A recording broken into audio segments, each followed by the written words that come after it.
So that's your job. And your job is to be willing to die. You're a soldier, man. You're so on the front line. You've gone too far to turn back. If you went and hid in a basement for 6 weeks, people all over the world would think the government had killed you. So you have to understand your obligation, what the universe have gave you. And so just wants you to know. Man, I looked at that smile on your face just now. And the first time I ever wished I was a photographer, to take that picture and let the world see that honesty and that integrity. And know some of the things I know, how you'll drive all over the country to chase us down. It's like I'm stalking though. You hear me? Yes, sir. Chase us down. Okay?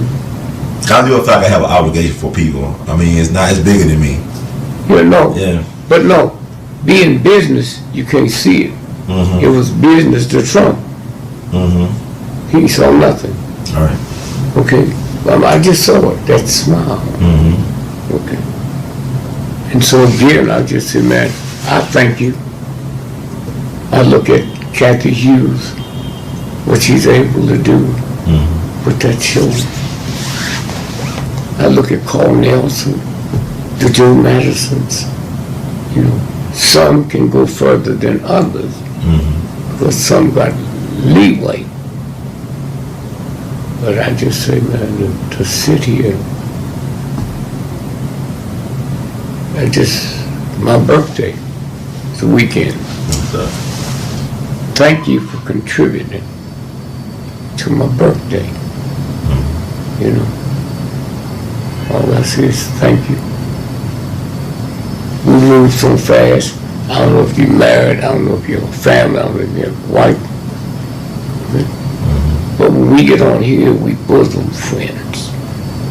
Anytime I see you, I stop whatever I'm doing. Hey, my man, how are you? Hey. Hey, man, what, you know? I owe that to you. Because together, we can beat this thug. Because it's the universal God. And so again, I just say thank you. Thank you for running me down, man.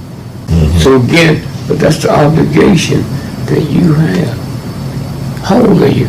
Oh, 36. So you don't have the right to do what 36 people do. You don't have the right to go to the dance or go to the party. You don't have a right to take that trip to Europe when I might need that plane fare to fly somebody else to feed my people that love me. You feed them. Oh, it's one thing being hungry from food. Right. There's another thing being hungry for information. That's right. And that's you the feeder. You got to be the farmer. You got to grow the crop. You got to till the grain. And at nighttime, when you hear something that sounds like water, you got to go see if the crop's going to be flooded. That's your job, man. Yes, sir. And then you got to deal with people that think you're crazy. Yes, sir. Yes, sir. No, that's their way out. I'm embarrassed that you told me this, and I didn't know it, so I think you're crazy. That's it. Thank you. Thank you, Baba Gregory. And the words of the great Duke Ellington, we love you madly. Keep on producing and pushing. Thank you. Yes, sir. Da, da, da. Guess who's back? Back again. It's your friend. Tell some friends. It's Brother Ron. Guess who's back? It's Brother Ron, the artivist, the feeder. Feed you, feed you, feed you. This is We All Be News Free Dixie for the 21st century. It's not been a long time, but it's been a while. A lot of things have happened since the last time I've been on here yapping. A lot of things have happened since the last time I've been on here yapping. I'm blessed to be here. I'm not blessed. I'm be more. I'm not be less. I'm be more. See how it works? It's not the weekend. It's the we gain. So I hope we gain some clarity It's been a lot going on, and I just want to get deep into it. You know, this social media thing is interesting. It's a blessing and a curse, or be more and a curse more. It's good to be able to get this information out as fast as possible, but is it the correct information? Are these the correct narratives? And sometimes once a narrative get out there, it's hard to change the course when new information becomes available. And I'm talking about, in particular case, still strange fruit in 2026. We're talking about the Nolan Wells case, but we're not just talking about the Nolan Wells case. All eyes indeed on Mississippi. All eyes on Mississippi. You know, we just, dealing with the baby Cohen Wiley situation at Walmart in Senatobia. Now you got this Nolan Wells situation, but all has never been well in the Magnolia State. They got a long rap sheet when it comes to abuse and civil wrongs, not civil rights, but civil wrongs. So we're going to dive deep into the rabbit hole for the next couple of hours. And, this is my wheelhouse, actually, because I got a lot of experience in dealing with these type of questionable deaths and cases and whatnot like that. So we're going to get to it. But it was unfortunate to hear the news about the brother Nolan Wells. Nolan Xavier Wells, say his name, never forget. But things like this happen from time to time. And now, I know a lot of people say, well, his parents should have taught him better about being the one and only, about being the fly in the potato salad, but I don't think it's the case because, Dr. Neely Fuller, I interviewed him before some years ago, the late, great, righteous ancestor, Dr. Neely Fuller says that, no, you shouldn't hang around a bunch of black people either, unless we're doing something constructive. You shouldn't hang around a bunch of us unless we are disciplined and doing something constructive. And so I think about Shanquilla Robinson, is that the sister down in Mexico? Shanquilla Robinson. She went on a trip with her friends, and she was the only one that came back different in terms of coming back in a body bag. So I think Shanquilla Robinson, I think that's the case. Let me see. Type it up. Yeah, Phil put me out a little bit. I love Shanquilla Robinson. Yeah, that happened back, October 29th, 2022. She was on a trip with her friends, or I call frenemies. I don't think nobody really have friends. You have frenemies. If you know, you know. And they did her dirty. And I don't know what's going on with that case. That happened back almost 4 years ago. It'll be 4 years ago on October 29th. Then you got the Kanika Jenkins situation outside of Chicago, that silent town. What happened to Kanika Jenkins? Let's see. Kanika Jenkins case. Let me see. Try to look up. Kanika Jenkins case. Kanika Jenkins was a 19-year-old found dead inside a walk-in freezer at the Crown Plaza Chicago O'Hare Hotel in Rosemont, Illinois, on September 10th, 2017. Her death sparked widespread internet speculation, but her family later reached a $10 million wrongful death settlement in December 2023. So she was in the room. I think they did Facebook live streams, stuff like that. She was in the room with a bunch of black folks. People look just like us, but they're not like us. They look just like us, but they're not like us. And she ended up disappearing and found in the freezer. You had the hotel videotape. It was kind of skipping, like it'd been edited or doctored. I don't know. But end result, she's found dead in the freezer on the other side of the hotel. It was a big hotel, right? And in an isolated area, which is spooky and weird. But the fact that they paid the family $10 million. That's interesting, right? I don't believe they could give you just this. They could give, it's just us, right? But the fact that the family got paid $10 million, something happened. Something happened. There was nothing natural about how she ended up being deleted. What's up, Spirit of Justice? Into his house, one love. So that Shanquella Robinson case, the Kanika Jenkins case, is people that had skin like us. All skin folks ain't kin folks, and all kin folks ain't family, y'all. So the thing about, don't hang around a bunch of white people. Now, what's interesting for me, my experience, when I was going to Washington University in St. Louis, Missouri. I don't call it Missouri. I don't call it Missouri. I call it Missouri, a state of Missouri. I don't call St. Louis, or St. Louis. I like to call it Dred Scotland, because Dred Scott was told in St. Louis that he nor his descendants have any rights that the white man is bound to respect by law. That was by the U.S. Supreme Court, the Dred Scott decision. You know your descendants have any rights that the white man is bound to respect by the law. So I like St. Louis, though. I ain't gonna lie, Dred Scotland. But I remember like freshman year when we used to sit in the cafeteria on the student center on main campus, right? Like when you come into the cafeteria on the student center, it'll be like these tables with nothing but black people. It'd be like a lot of other people around us, but we had this phenomenon known as black gravity, right? With all black gravity, we all tend to like, okay, I see you, you see me, we do the nod, there was up we telekinesis, telecommunicating, whatever we're doing, right? So all the black folks, we kind of gravitated towards each other and sat with each other. It's kind of, I guess, a feeling of comfort in a predominantly white institution. So, I mean, people will actually ask us, is like, why are y'all all sitting together? And I thought that was interesting because it's something about when black folks tend to get unified or find some solidarity, some grounding, it brings a lot of attention from other people and other groups. And I'm saying, well, the Asians sit with the Asians or Koreans or the Vietnamese or the Hawaiian students or, the Jewish students. They all got their little own enclaves in the cafeteria. They sit with each other. But when black folks say we want to get with each other, we want to have a conversation and food for thought and have some food, it becomes an issue. There's a stigma to it, which is fascinating. And there's a book that came out some years ago, Why Do All the Black Kids Sit Together in Cafeteria? I'm paraphrasing the title. I think we had to read that while I was in school at WashU, but you didn't know it's their institution. But the fact that we get together is a problem because, like I said, this system is run on white power. White power is divide and conquer.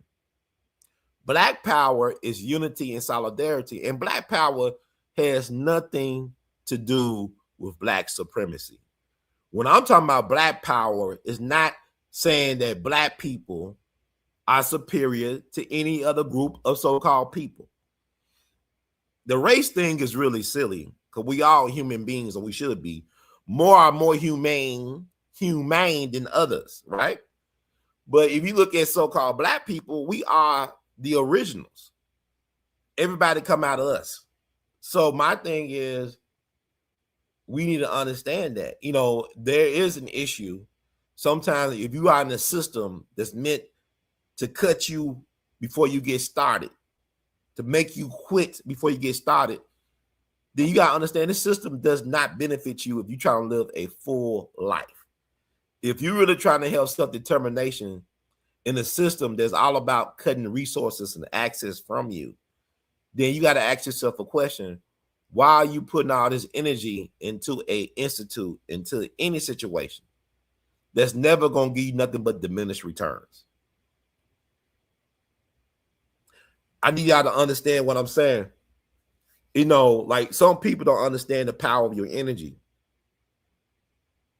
Is it better to be anti-war or pro-peace? When people say no justice, no peace, you think that the people that run this system losing sleep over you being slighted, being marginalized, being injured? No, they're not. But yet, they're taking your energy, our lives, one way or the other. If you understand what's going on, you realize this system is built on all types of blood sacrifices. See, y'all like to glitz it up and glamorize the Illuminati Pac said, Illuminati, kill the Illuminati, kill all that, expose the truth. What I'm trying to tell y'all is that, like Baba Dick Gregory will always say, when it's our turn to get the bomb dropped on us, you drop the bomb on me, baby. And they did that twice to black folk, right? They did that twice to us. Tulsa, Oklahoma, Black Wall Street, Greenwood, 1921. Philadelphia, Move, 1985. So they did that twice. But don't be complaining or whining about it. But guess what? Because your tax dollars go to dropping bombs everywhere else. Bombs over Baghdad, bombs over Iran, bombs over Iran. So don't complain when it's your turn, when it's our turn. So I'm saying that nobody's innocent in this thing. Nobody's innocent. But getting back to what I'm saying, I have been in some interesting situations myself. This is not to pass judgment on the young man. He was just 18 years young. 18. Think about what you was doing, how you was thinking, how you was moving at 18. Hell, think about how you was moving at 28 or 38. My thing is, I have made a lot of questionable decisions that could have and should have cost me my life, but I'm here right now, July the 7th, about 9:59 p.m. Central, talking to you all in the year 2026. There are things that I have done in my past or choices I made that I should have paid a penalty, the ultimate penalty for. But I had favor. The righteous ancestor stars. I have several looking out for me that I know of. And the universal God gave me favor, gave me grace, gave me mercy. I have been in a situation where people say, well, you don't go over so-and-so house. Like, even talking to women. Women can set you up. I know cats that have been set up by women. Guys I went to school with, one guy in particular, this guy named Billy. He was a pretty boy back in high school. He was an upperclassman. He was a pretty boy. He was dapper. He used to dress sharp, very likable, had charisma, had them dreamy eyes, y'all girls in bedroom. I think he had like green eyes or something. He was like a red guy with reddish brown hair or whatever. I remember somehow I came across him in Facebook some way. Somebody made a post about him. Come to find out, he'd been dead for like some years. What happened to him was he was set up by this PYT, pretty young thing, in the hood in Memphis. He got set up for a robbery that killed him. And she's doing football numbers. That pretty young thing is doing football numbers in prison right now. So it's interesting. I've been caught up. I've been places I should have never been to. I shouldn't be talking right now. So my thing is, I ain't gonna say, well, why he with all them white people? Now, it was sometimes I stopped going to baseball games. There's a lot of white people at baseball games. Well, I mean, when I went to the AutoZone Park in Memphis, they had a special day for World War II veterans. My maternal grandfather, he was still alive. Arthur Taylor Sr., who was a member of the Red Ball Express. There was a truck driving unit that supplied stuff for General Patton's Third Army post D-Day. So that man was driving trucks like Amazon, UPS, FedEx people be doing, but they were driving through snipers, through landmines and all this stuff, and sharp corners with no railings on mountainsides with the headlights off. My granddad was an interesting guy. So he was driving for Uncle Sam. He was a member of the Red Ball Express, took part in the Battle of the Bulge, 100% disabled, whatever like that. So they was honoring the veterans. This is back in 2004. I think it was about D-Day commemoration, all that stuff. So I went there, man. It was interesting. I went there with my grandfather, my mom, my brother, my sister. But going there was like a whole bunch of white people in the park, because baseball is America's pastime, right? Or was America's pastime. But the thing about it is, when I was there, I was getting that ancestral trauma memory of flashbacks of how white folks used to get around black people for picnics. We was on the menu. So we was the picnic. We was the feature attraction, and what was for dinner. We were what was for dinner.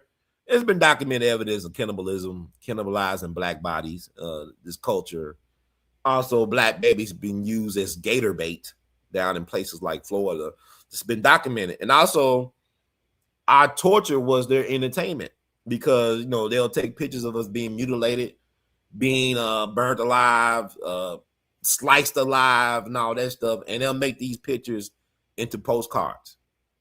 Without Sanctuary was I think it was a traveling exhibition in the early 2000s that this guy had a collection of postcards that were basically lynching photos.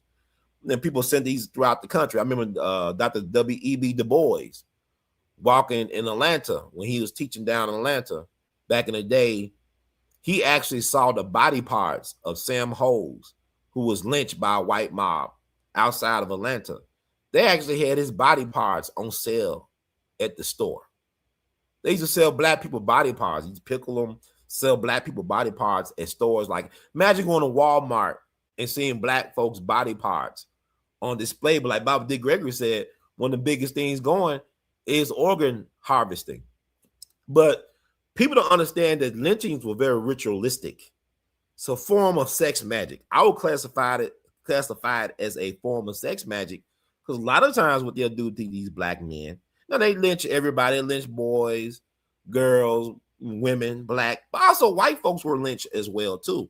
One of our greatest supporters for our people in this country was noted newspaper man Elijah Lovejoy. He was lynched for being an abolitionist, for wanting to end slavery. Even the founder of the Mormon faith, his name Joseph Smith. What was it? Was it Joseph Smith? He was lynched in Illinois. I think he became the first presidential candidate to be lynched while running for office. I want to make sure I check that out.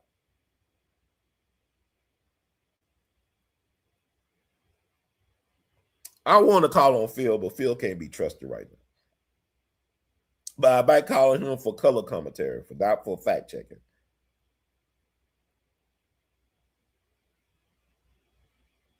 So, yeah, I try to make sure I be informative and factual and correct.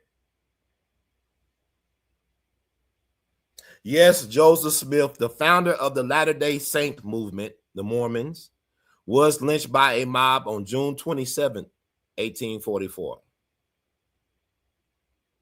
Okay. It says Joseph Smith and his brother Hiram Smith were being held in a jail cell in Carthage, Illinois, awaiting trial on charges of treason. A heavily armed mob of roughly 200 men stormed the jail, overpowered the guards, and attacked the brothers. Both Joseph and Hiram were shot multiple times and killed during the assault. Okay, key factors leading to the lynching: destruction of the Nauvoo Expositor.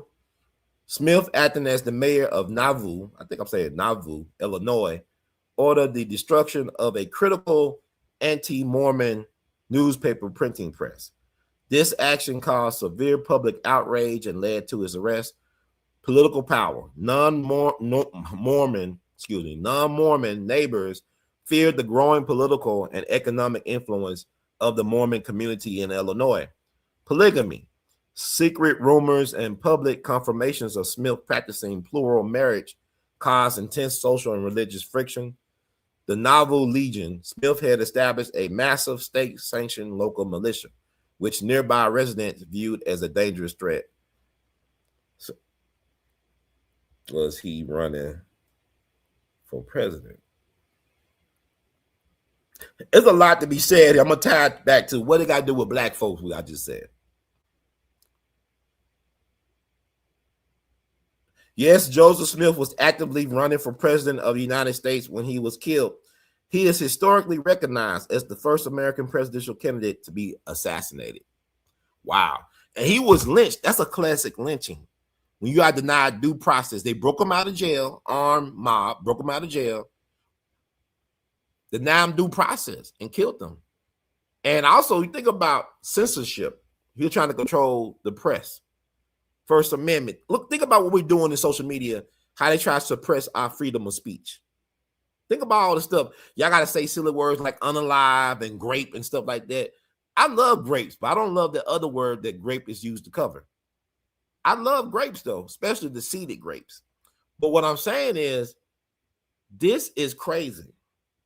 And the Mormons took on the United States government before the Civil War. They actually took on the American government. That's why they got Utah. Where that guy from that allegedly, deleted Charlie Kirk. Utah. Utah was established because the Mormons took on the United States government. And that's nothing that people don't understand about this country. Like, especially black people. I don't like the victim mentality. I really don't. I want to acknowledge the wrongs that have been done to us and the wrongs we do to ourselves and the wrongs that have been continually done. But the thing about it is, when people say I'm not my ancestors or ancestors, we really ain't, because what they did was they took what they needed. They took what they wanted. Abraham Lincoln did not free the slaves. They freed themselves. When the black men put on the Union blue and picked up them arms, it changed the game. Not only for themselves, but also for the country. When they decided they wanted self-determination, that helped shift everything for everybody else. When black people get together in unity and solidarity, hit almost 200,000 enlisted black men and boys saying enough is enough, put on the blue, pick up the gun. And they got it done. Just like with George Washington. He didn't win the American Revolutionary War without our help. I talk about James Armistead Lafayette. He's the guy that really won the war for America. He gave George Washington people the intel to beat the British at the Battle of Yorktown, the last and most decisive battle of the whole war, because it won the war for the colonies.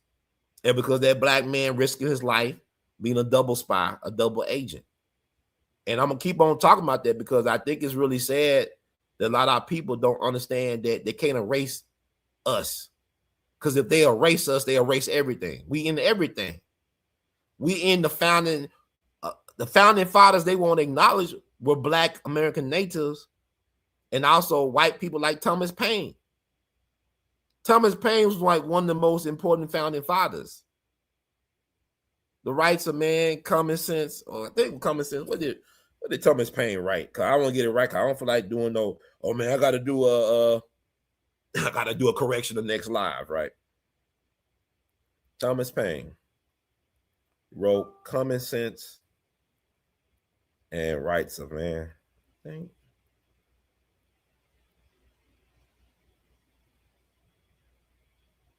Okay. Yes, Thomas Paine was a famous writer who fought for freedom. He wrote two very important books. Common Sense helped start the American Revolution. It was a small, cheap booklet. It told regular people that they did not need a king. No kings. Paine said people should rule themselves. It was like a flyer that everyone could read and share. Rights of Man defended the French Revolution. Paine wrote it in 1791. He said every person is born with natural rights. He argued that governments must protect these basic rights. All right. Why he's not remembered? Because he stood up for black people. He told Thomas Jefferson and the rest of the founding fathers, we are a bunch of hypocrites if we don't free black people. If black folks don't have a right to exist as equals to white people, or white men, whatever the standard is, we don't deserve it. So they got rid of Thomas Paine. They forgot about Thomas Paine. Majority of the people that came to his funeral were black people.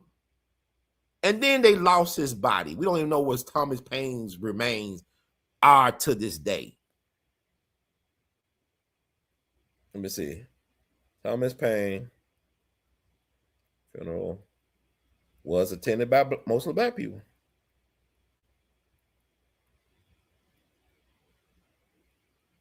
I'm just using all this AI because I think, well, y'all don't understand. People think it's weird that I include AI. I don't really care. I am weird. Y'all don't challenge it though. Y'all accept everything that the AI says and does, and really you are in control. They're learning off you. They learn off our behavior. And you might well just embrace it for what it is. It's not going nowhere. They ain't going nowhere. They ain't going nowhere. And really it's limited in a lot of ways. Y'all think it's a shortcut, man. You know how many prompts, sometimes how many hours it takes for me to get them to do something I say in a prompt situation? Like I got to really tweak the prompts and stuff like that. There's a lot of shortcomings to AI. It's like dealing with people. There's a lot of disappointments dealing with people.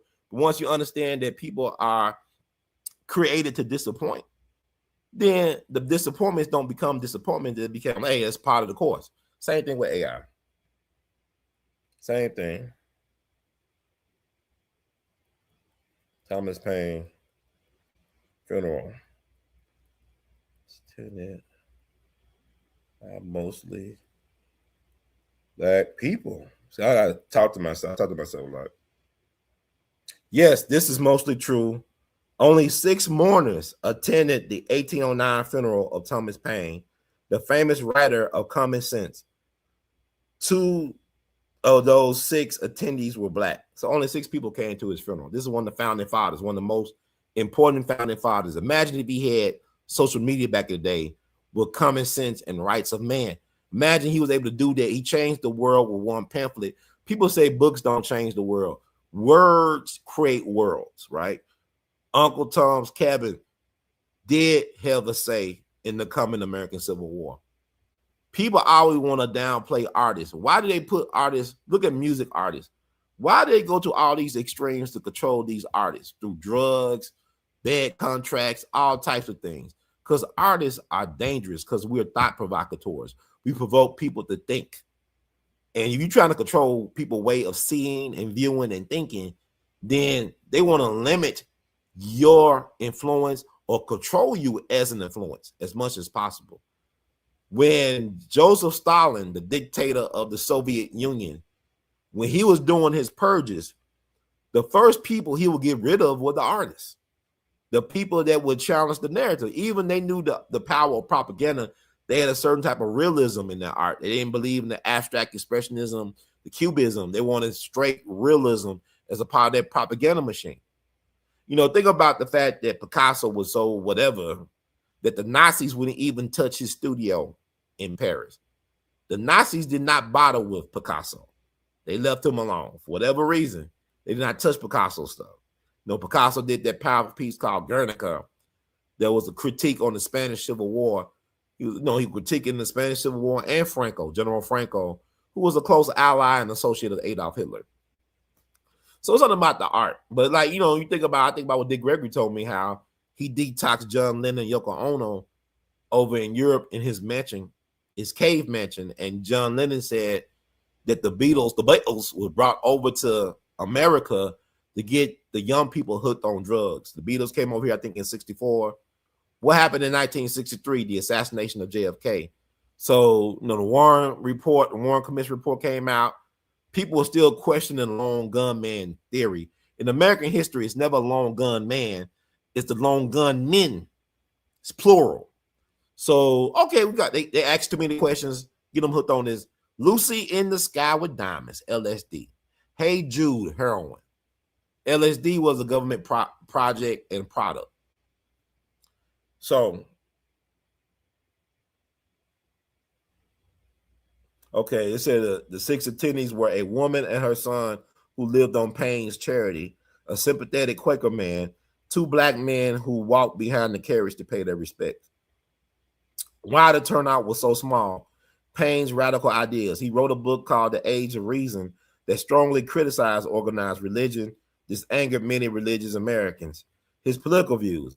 He publicly criticized George Washington. Because of this, many politicians viewed him as an enemy. Why the black attendees came? Historians believe Paine's 2 black attendees were freedmen who were very grateful for his work. Paine was a strong abolitionist who hated slavery and believed in equal rights for all people. There you go. Like John Brown said, if he was fighting on behalf of the privileged white population, he would be a hero instead of a villain. Thomas Paine stood out for the people that were being marginalized, and he was calling out the hypocrisy. He was doing his job as a person as far as freedom of the press and freedom of speech, and it cost him. And what y'all don't understand, if you have a well-lived life, you're supposed to make enemies. When you are living your purpose, everybody's not going to like or love you. They're not going to like and love what you do. So with that said, it's very important to understand that. It's not about popularity at the end of the day. It's about impact. It's about legacy. So I'm moving on to the main topic. I didn't get a chance to do my 4th of July American History show. And I was going to confirm one more thing.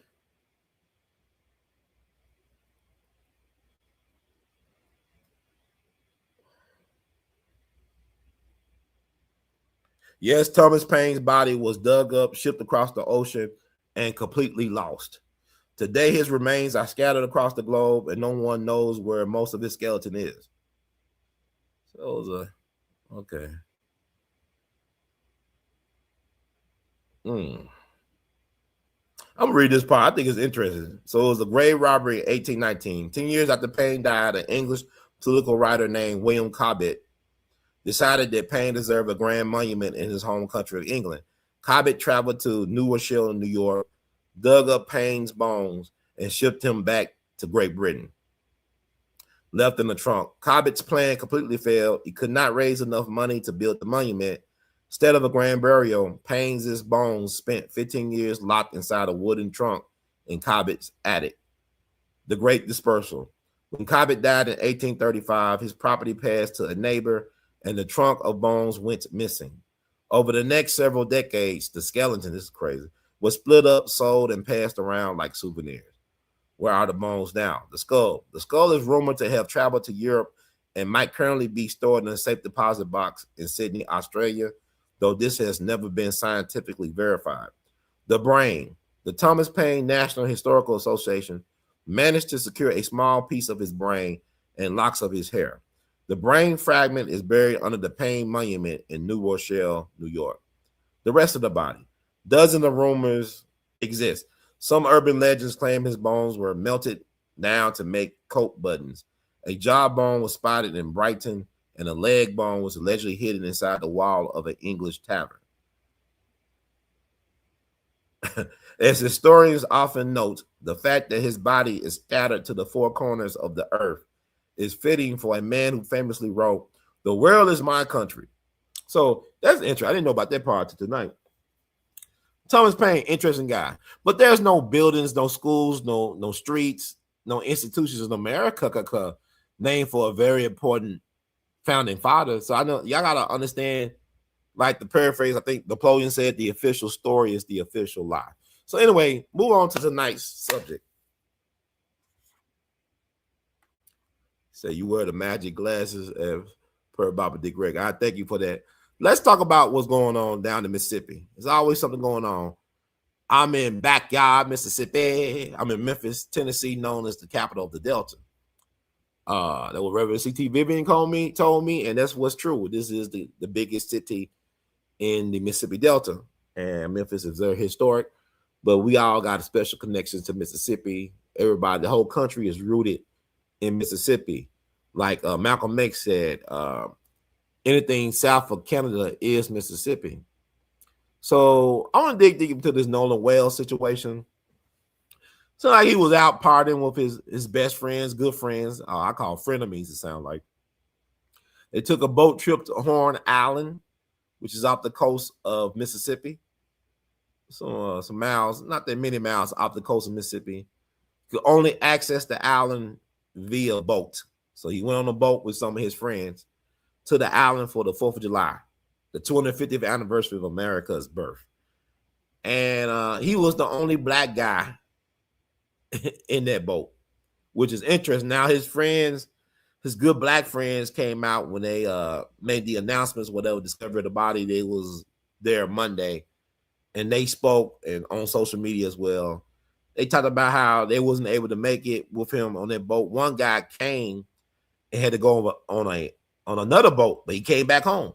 But he said, I think he said his cell phone was on the same boat as Nolan's phone, if not mistaken. But he came back home, but he said he couldn't get on that boat that Nolan was on.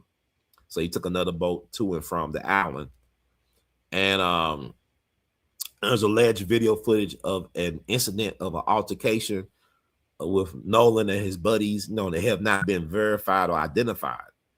But that happened as well, too. Let me read something. I think it's interesting. Always some white girl in the middle of something. A lot of these cases include white women or white girls, whether it be Emmett Till, Lennon Lacey in North Carolina was a white woman who was actually much older than him, who was also married. The Lennon Lacey case, we might dip into that a little bit tonight as well, too. He was also a football player, just like Nolan Wells. So let me try to find an article right quick. There's a lot of confusion with these stories because, you know, people want to be the first and all that. But I'll read this from the Clarion Ledger. This is Mississippi's biggest paper.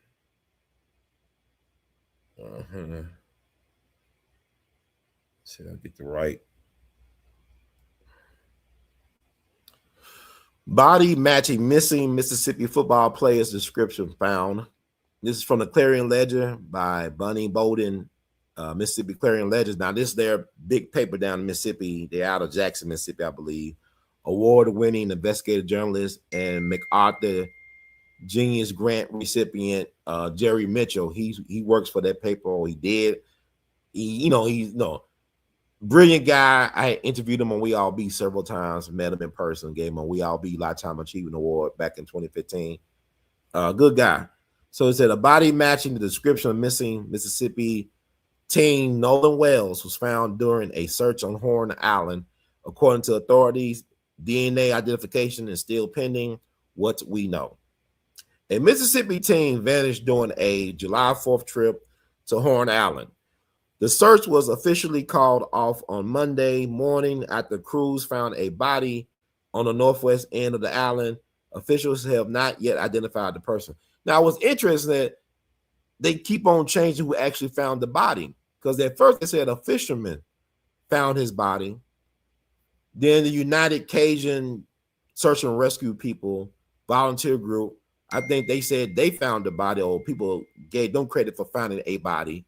Or then somebody said a park ranger found the body.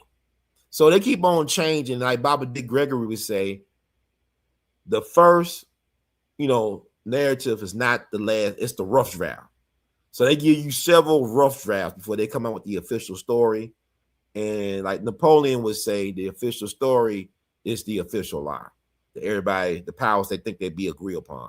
So first it was like, okay, fishermen found the body. United Cajun Search and Rescue People found the body. Park Ranger found the body. Now I guess it's a group found, I don't know. So they're like, I'm letting you know how, just look at the different rough drafts. Look at all the first breaking stories about it, how they change the narrative like they shifting the sands on the beach. Okay. Let's see.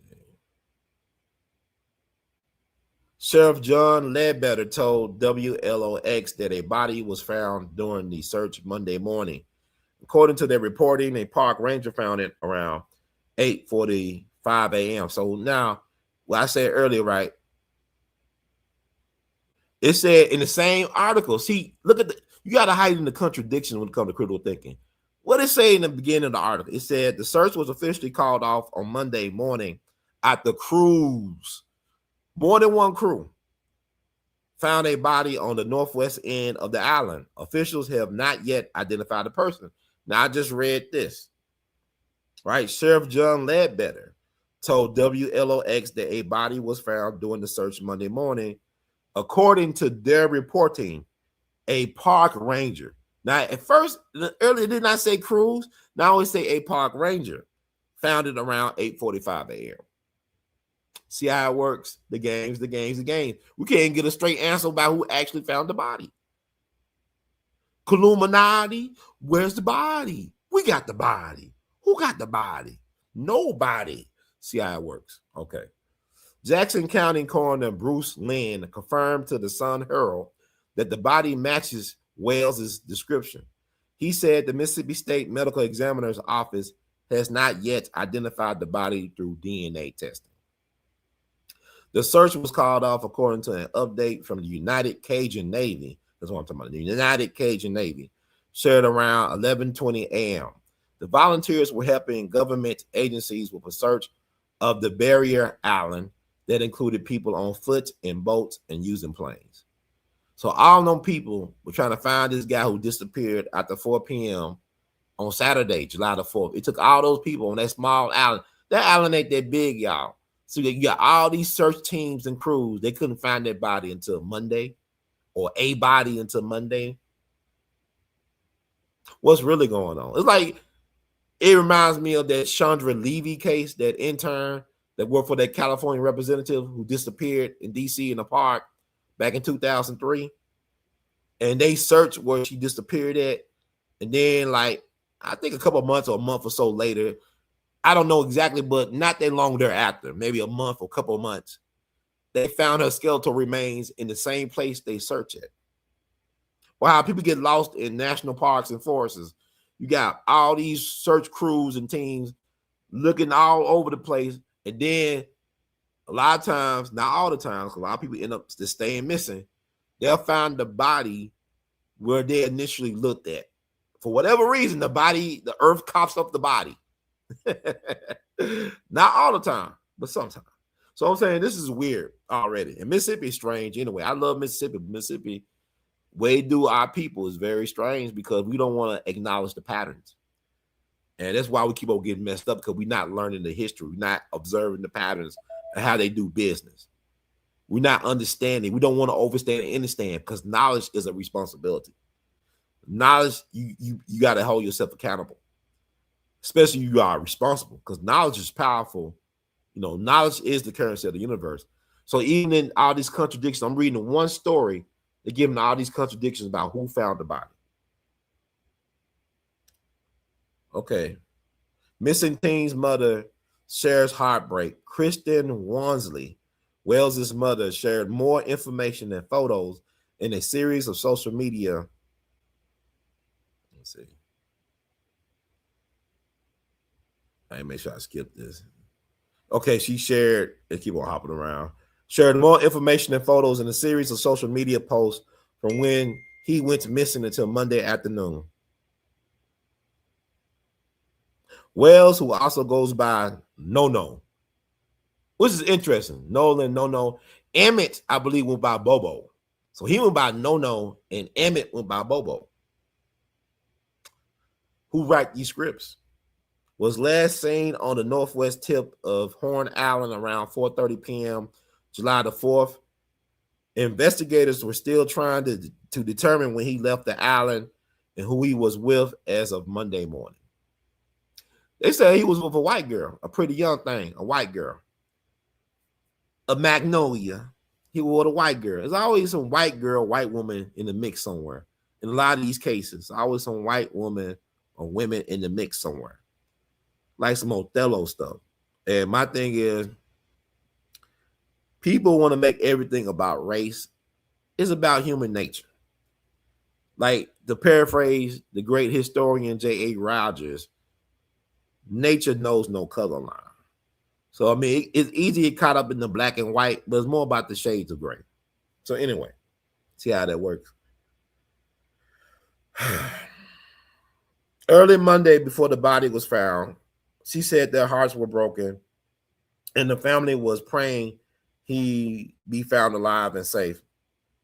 After the news about the search ending was announced, she released a statement thanking their family, friends, community, and all the law enforcement and volunteers who tried to find her son. His father, our family, friends, and I are absolutely devastated. My heart broken for my sweet son, who was always willing to cheer and uplift others. Nolan was a special soul. God took his time creating our son. I ask that you please give me and my family time to grieve, Wansley posted. College mourns Wells' death. Wells played football at Southwest Mississippi Community College. On Monday evening, President Stephen Bishop released a statement from the school. Nolan was an exemplary student, athlete, friend, and teammate. We remember Nolan as a well-respected young man who was very popular among friends, faculty, and staff. We loved Nolan, and he will be greatly missed in many ways, Bishop wrote. He said Wells's friends, fellow students, and teammates will have access to professional counselors and ministers. Okay. Search teams comb Allen by air, land, and water. The Mississippi Department of Marine Resources, National Park Service workers at Gulf Islands National Seashore, and the U.S. Coast Guard helped with the search. According to the sheriff's office, the United Cajun Navy and other volunteers also worked to find whales. The JCSO's command post was at the Lake Mars boat launch, 1200 Lake Mars Avenue, Ocean Springs. It said how to contact investigators. Anyone with information can call the Jackson County Sheriff's Office at 228-769-3063. Once again, that's 228-769-3063. Now, what's interesting is that the young men or boys that Nolan Wells were with, they were able to bring his cell phone back, but not him. And from my understanding, according to social media and people, I don't know what to believe, but I feel like there's some merit in it that the young men have gotten lawyered up since the situation has went south. So they got lawyered up. They have deactivated or privatized their social media presence. One of the boys allegedly has a parent, step-parent, whatever, a mother or stepmother who's a judge. So that means they got political connections. Probably got other resources at their disposal. Looking at the pictures of Nolan with these boys, you can tell these boys are well off, well nourished, well connected, just based on the pictures. And people saying, well, why he feels so comfortable around those boys? Maybe because he lived in a neighborhood, the same neighborhood as those boys. And Mississippi is interesting to me. People got this thing about Mississippi. I love Mississippi. My people from Mississippi, my mama's people come on Mississippi, Mississippi Delta, stuff like that. I love Mississippi. Mississippi is a beautiful place, but it's a land of a lot of contradictions. You got some parts of Mississippi very rural, very poor. You got other parts of Mississippi very urban, very wealthy, very attractive. Mississippi is a tale of two countries. It's the two Americas in one. Extreme poverty, but also extreme brilliance. A lot of brilliant, innovative, iconic people come out of Mississippi, are from Mississippi. Black, white, yellow doesn't make a difference. A lot of brilliant people come out of Mississippi. The founder of FedEx, Fred Smith, he's from Mississippi. Think about Oprah Winfrey. She was born in Mississippi. Aretha Franklin, her parents are both from Mississippi. She was born in Memphis, raised in Detroit. Some of the greatest football players in history, Walter Payton, Jerry Rice, Brett Favre, Steve McNair. A lot of others are from Mississippi. Leontine Price, the famous opera singer, brilliant black opera singer, from Mississippi. I believe he's from Laurel, Mississippi. Olympians, all types of innovators, brilliant people. Some of the greatest writers and playwrights.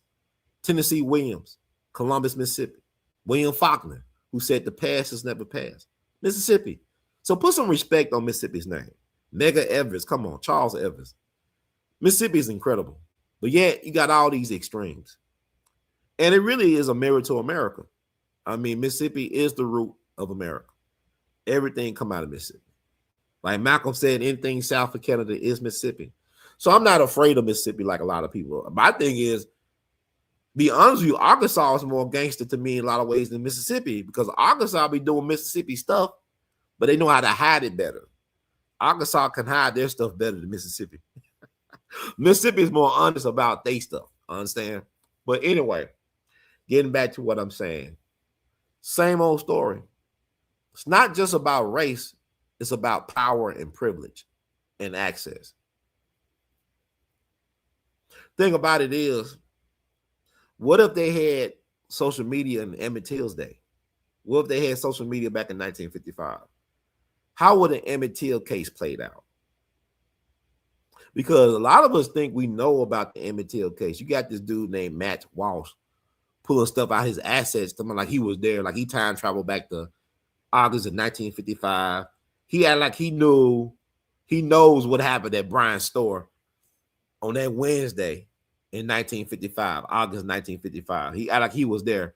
And white folks do that. They want to talk and they present the, I'm white and I say so. That's why it is what it is. I'm the most honest man in America. And I talk like this because I'm white and I say so, and I have privilege and I have respect, and I earned everything that I have. I was never given a handout, nor a hand up. I am who I am. They talk like that, but the Emmett Till story is interesting. And I'm going to, connect this Emmett Till with this brother Nolan. I'm going to make sure, I told y'all Emmett Till name was Bobo.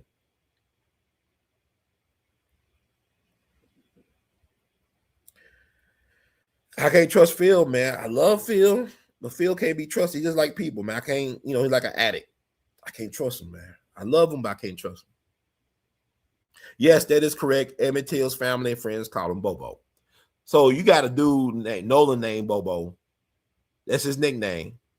Now, Nolan's name, No. Excuse me. His nickname was No. Emmett's nickname was Bobo. And they both said they had charisma, very well liked, dressed well, had confidence in themselves. And it wouldn't surprise me that some of his friends were very jealous of the brother. The brother was well put together, right? Tall, dark, and handsome. You could tell he had a winning smile, a winning personality. Just, listening to his friends talk about him or reading what his mama had to say. It said this brother was not given a chance to be all that he should be. I mean, his life was taken from him. He was robbed. And it reminds me of the Kendrick Johnson case down in Valdosta, Georgia. The brother was found wrapped up in a gym mat at the high school. High school had cameras everywhere, but he was at that gym. The cameras wasn't working or was pointing the other way. It's always, why have all these cameras and stuff never work? And then why have cameras and then when we get the video, it was all grainy? Why does the Zapruder film of the JFK assassination looks better than Carmelo Anthony's camera at the track meet? Where they say Carmelo, I don't know what's going on. It's like they're using graphics from Nintendo. It's like it's Tecmo Ball. I can't see. I don't know those little dots, like Atari or something. Why we got video in 2026 looking like Atari from 1980 something? But anyway, I digress. But there was no cameras working in that gym. Kendrick Johnson was also a football player, if I'm not mistaken.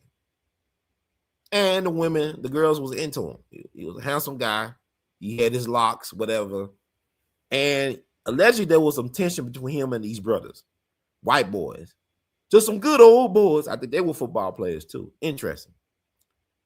And a lot of people think, well, some people think, including the parents of Kendrick Johnson.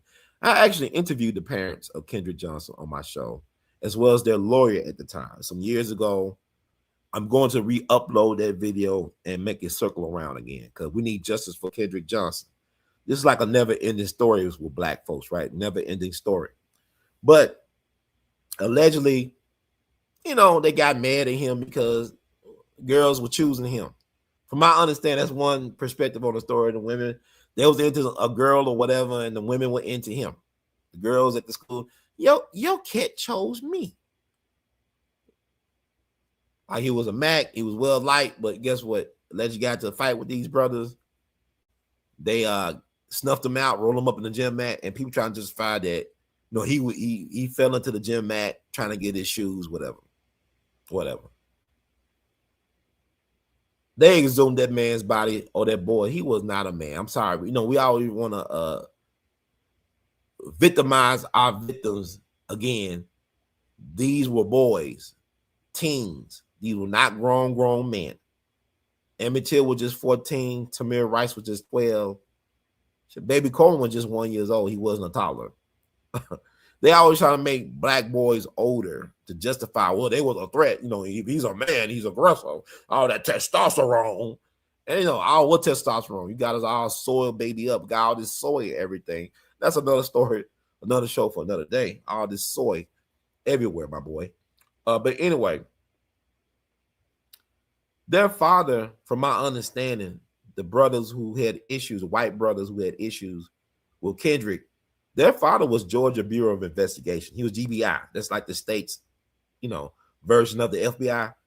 So their father had political clout connection that he could shield his boys from any suspicion, even though the streets and the school was talking about their alleged involvement in possibly, you know, neutralizing Kendrick. Nobody never ever touched him. And they was able to go on. I think they end up playing football in college, whatever they do. But I'm saying this is the same old, same old. Nothing changed. It's about power, privilege, access, connections. Not just race, but when you throw in race, the black race, black lives don't matter when it comes to white power. Black lives don't matter when it comes to white power. So, and I told you what white power is: divide and conquer. So the thing about it is, imagine if the white boys were black boys and that Nolan was a white boy. Imagine if the 3 black boys came back from the island with no white boy. How you think they would have gotten treated? Matter of fact, you don't even have to think that hard. Go back to the Central Park 5-7 thing. Y'all been traumatized by it through Netflix again. I saw it play out kind of in real time because I used to love watching Dateline and Nightline when I was growing up as a kid. So I was familiar with the case back in the 90s. A lot of y'all didn't get familiar with it until Netflix put out their narrative in 2019. And y'all think Trump was the monster that caused it all. So that's why I don't play with the propaganda, the mind tricks, the games. Start studying seriously. But go back even to Scottsboro boys. A lot of y'all don't know about the Scottsboro boys. In Alabama, these boys was hopping on trains back in the 30s. They were from Tennessee, I believe maybe Chattanooga. They were looking for jobs during the Great Depression. Got into a fight with these white boys, a gang of white boys, with some white girls, some white prostitutes on the train with the white boys and the Scottsboro boys. Then the white girls were warned about being prostitutes. So instead of them owning to the fact that they are prostitutes, they lied like the black boys took advantage of them. Then you hit the Scottsboro case of the 1930s. And I actually went to Scottsboro, Alabama, when the governor of Alabama exonerated the Scottsboro boys back in 2013, but they've been dead for decades. And their lives were impacted, their families. It is sad. Look at the Scottsboro boys. Well, I'm saying one of the white prostitutes ended up recanting her story. The reason why they lied on the boys because they were doing what they do. They were prostitutes. They were sleeping around and all this stuff. They were trying to protect themselves. And, you know, people would justify lynchings. Getting back to Joseph Smith, the reason why they lynched Joseph Smith, the founder of the Latter-day Saints, the Mormons, is the same reason why they lynch a lot of black people, in particular black men. Political power, economic power. He was a political threat because, you know, he was running for president at the time. He had clout locally. Also, he's an economic threat. So that's why a lot of black people, in particular black men, were lynched, not because they were criminals, but because they dare to dream and to actually be in control of their lives, called self-determination. That is what happened. So getting back, connect the dots, The Nolan situation is going to be interesting because the family got Ben Crump to represent them. I don't know what people expect from Ben Crump. I really don't. People be hating on Ben Crump. They don't like how he look and how he sounds and how he does his business, but he's effective at what he does. He's a civil settlement person. He's not a trial lawyer. He's not Johnny Cochran. He's not Willie Gary. From my understanding, he was trained by Willie Gary. Let me look that up. I don't want to get out the wrong information.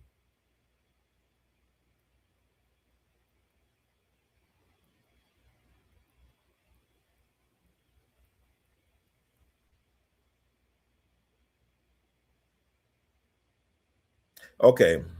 Ben Crump was not directly trained by Willie Gary as an employee or protege. However, Gary played a direct role in launching Crump's legal career by acting as a sponsor and mentor during Crump's earliest days as a newly minted lawyer. Okay, when Crump and his partner Daryl Parks took their bar exams in 95, Parks clerked for Willie Gary. Needing money to attend their first National Bar Association convention, Crump and Parks approached Gary, who then sponsored both of them, to attend the event.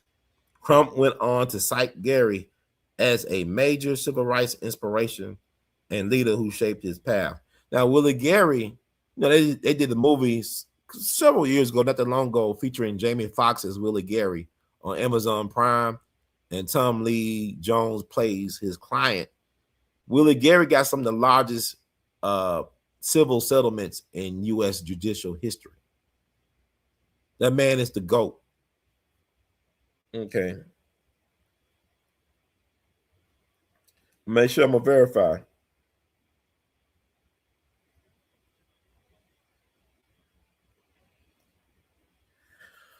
If only I had Field I could depend on. I can't depend on him. Willie Gary earned the nickname the Giant Killer by winning some of the largest jury verdicts and settlements in American history. Over his career, his firm secured more than 150 verdicts, mind you, or settlements worth at least $1 million each, with several landmark corporate battles crossing into 9 and 10 figures. His most notable record-breaking case results include, $23.6 billion, R.J. Reynolds Tobacco Company, 2014. A Florida jury awarded this massive sum in a punitive damages wrongful death lawsuit against Big Tobacco. While it made him known as the $24 billion man, the astronomical verdict was later overturned on appeal. Wow, the fact that almost $24 billion basically got overturned on appeal, but that's impressive. That's a black man that did that. How they going to erase us from history? We got to learn our history. We got to learn American history, because American history is black history. You can't get rid of it. So he got a $500 million settlement, the Lowen Group, 95. Gary won this historic contract breach verdict for a Mississippi funeral home owner against a massive Canadian funeral conglomerate. Lowen ultimately settled the case for $175 million to avoid bankruptcy, a legal battle later dramatized in the movie The Burial. That's the movie based on Willie Gary that starred Jamie Foxx as Willie Gary and Tommy Lee Jones as his client. Then he got the $240 million, the Walt Disney Company, 2000, just back in 2000, alongside Johnny Cochran, another one of our GOATs. Gary convinced a jury that Disney stole his client's architectural concepts for the ESPN Wide World of Sports complex. Wow. Then it's $139.6 million Anheuser-Busch back in 2001.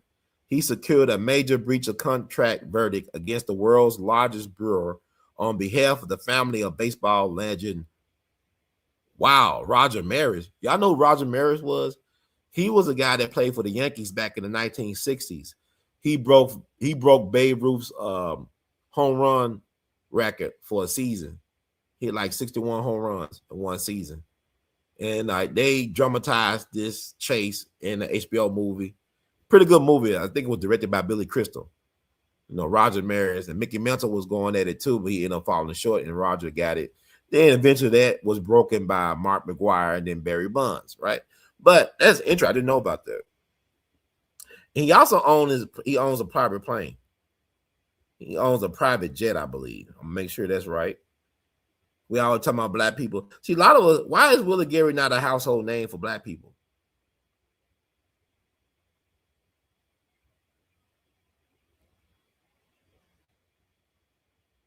Okay, Willie Gary has owned multiple private jets, most famously a custom-designed Boeing 737 nicknamed Wings of Justice 2. All right, but that's basically it. That sponsor, he sponsored Ben Crump's career. Ben Crump's doing his thing the best he know how, but he's not a Johnny Cochran. He's a Ben Crump. Ain't nothing wrong with being Ben Crump, but he's the guy that black families around the country call when they want to get some money. And unfortunately, no matter No amount of money will ever bring back Brother Nolan. That's a no-no. He's never coming back like that. But we can make sure to say his name, support the family, and also support the search for justice. That's very important.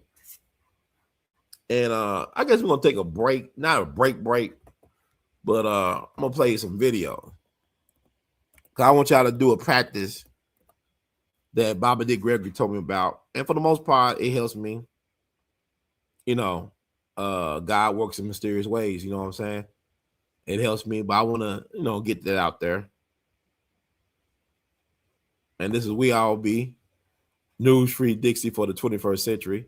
It's your brother Ron, R2C2H2, the artivist.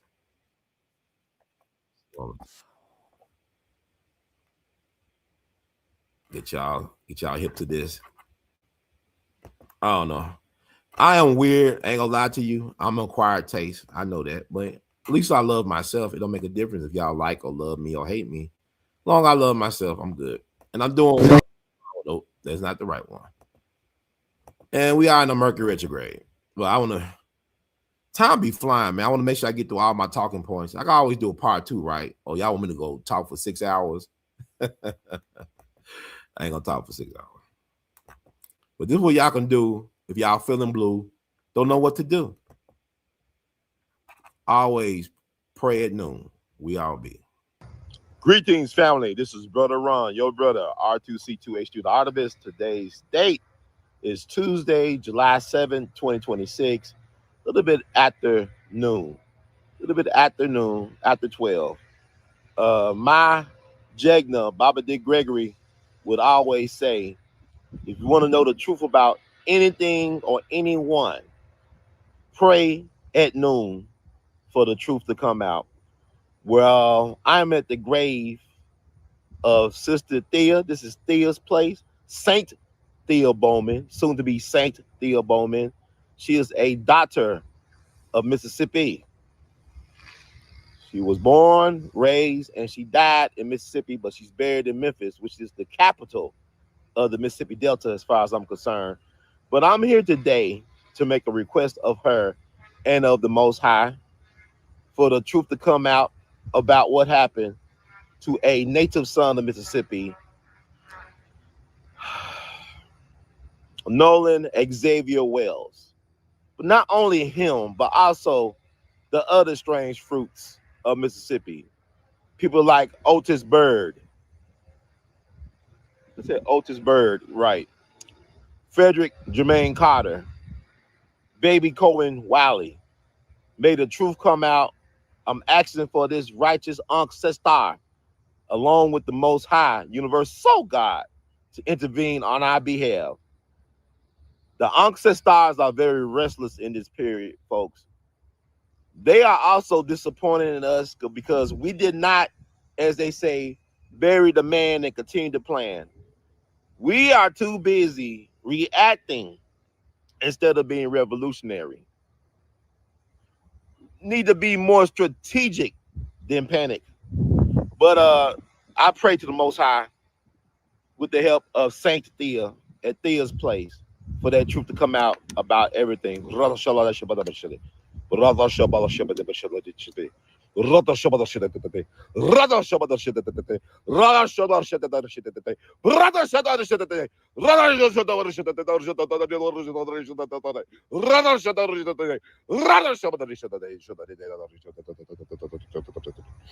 Amen. Ra. God bless everybody. But know that the truth will come out. I know humane salvation lies in the hands of the creatively maladjusted. I am most deaf that Brother Michael King Jr. said, Dr. Michael King Jr. Those who know. Those who don't, Google is your friend. All right, y'all take care. God bless everybody. Until the next time. The marathon continues. Keep on producing and pushing. And we love you madly. My boots.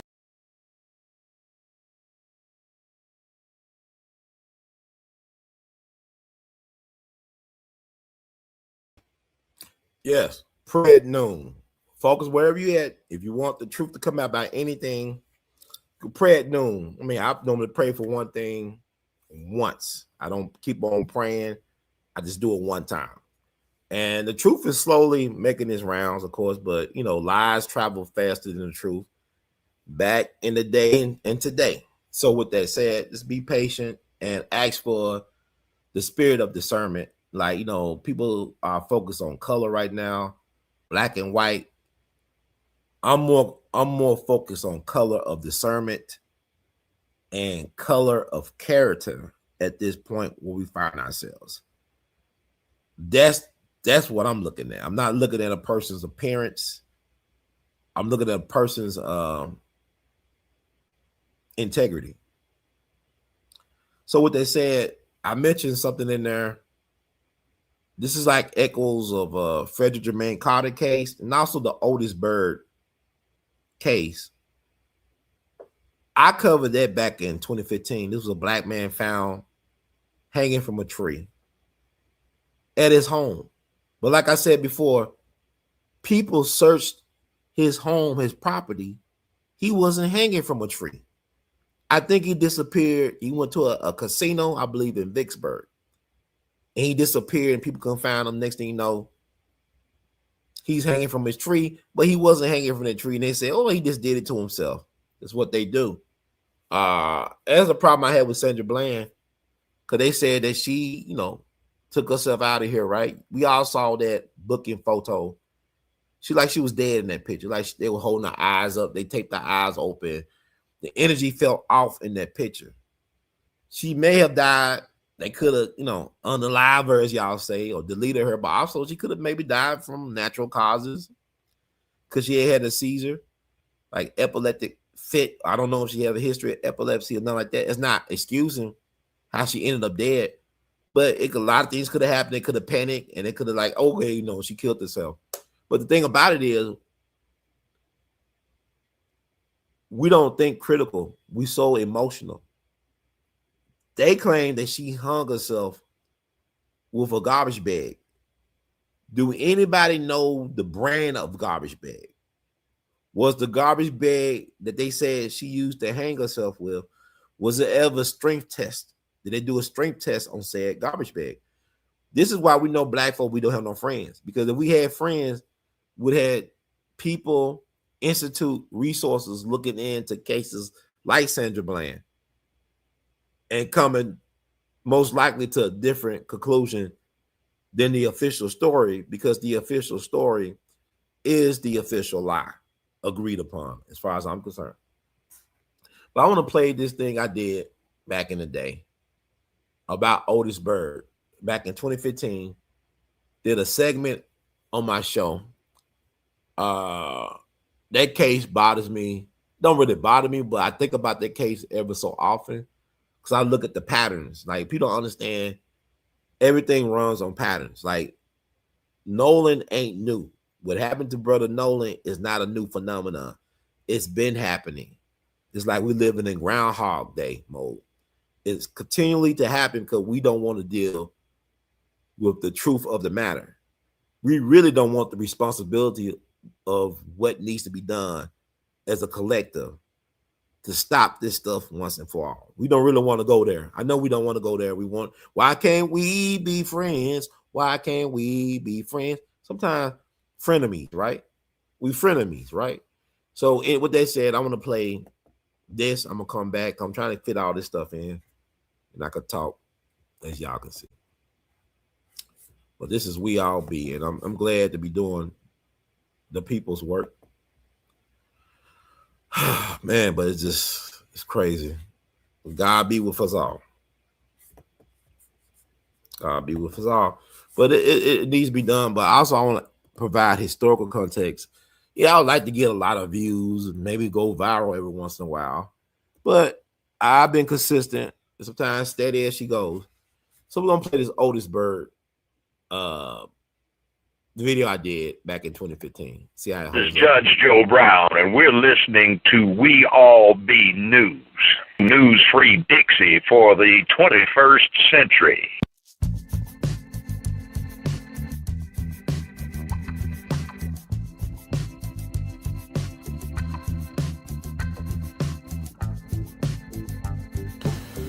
Welcome, family, to another wonderful edutainment edition of the Artivist Thinks.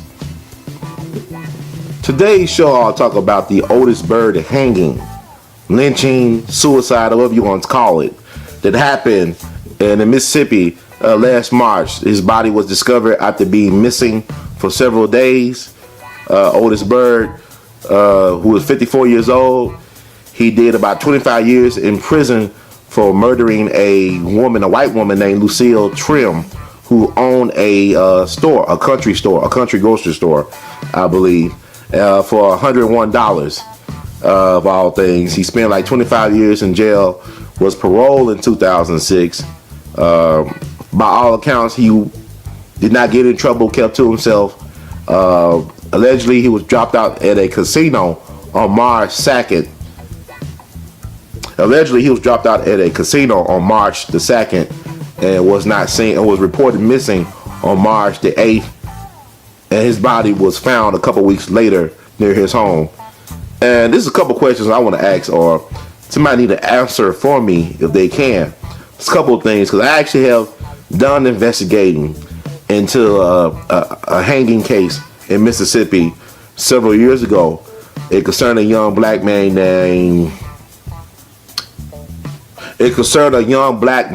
named Frederick Jermaine Carter, who was found hanging from a tree in Greenwood, Mississippi, in LaFleur County, back in December of 2010. And his case was ruled a suicide, although he was found in a majority white neighborhood. And the coroner said that he was dead for at least, I believe, 24 to 48 hours. But people who would normally walk back there's a dog kennel back there as well. So people would normally walk that area in the woods, which is near a white neighborhood. They didn't see anybody hanging from the tree that morning. His body was not discovered hanging until that noon, around noontime, around 12 o'clock, 12:30. So that's very strange. And they said that was a suicide, although he was missing for about, I believe, 2 days. He was reported missing. But I got all that. You can go to a YouTube channel and check out some of the stuff I did with Frederick Jermaine Carter. I interviewed the county sheriff, the DA, the county coroner, his family, and other people as well who were involved in the investigation of that tragic case. And I still don't believe to this day that it was a suicide, because it just don't make any sense. But even with Otis Byrd, they say they found him hanging from a tree near his home. He was hanging with a bed sheet around his neck from a tree badly decomposed. And I asked this, how come nobody was able to spot that body hanging behind his home? Why did the family? My thing is thinking that's common sense. I don't know what happened with the family or friends. I'll be searching the property as well. It's like his body would have came up before it came up, later in the month. It's like would have came up earlier if he was just hanging from that tree in the back of his home. And also, there's a couple of things. Now, he went to jail for capital murder. He was convicted of capital murder. He killed a white woman named Lucille Trim, who owned a country grocery store. Now, what's interesting is that this is Mississippi. And for him to kill a white woman and get out of jail almost 30 years later is kind of interesting, because it's Mississippi. Because normally, if you are a person in a capital trial in Mississippi and they find you guilty, you probably will stay in jail for life or probably get on death row.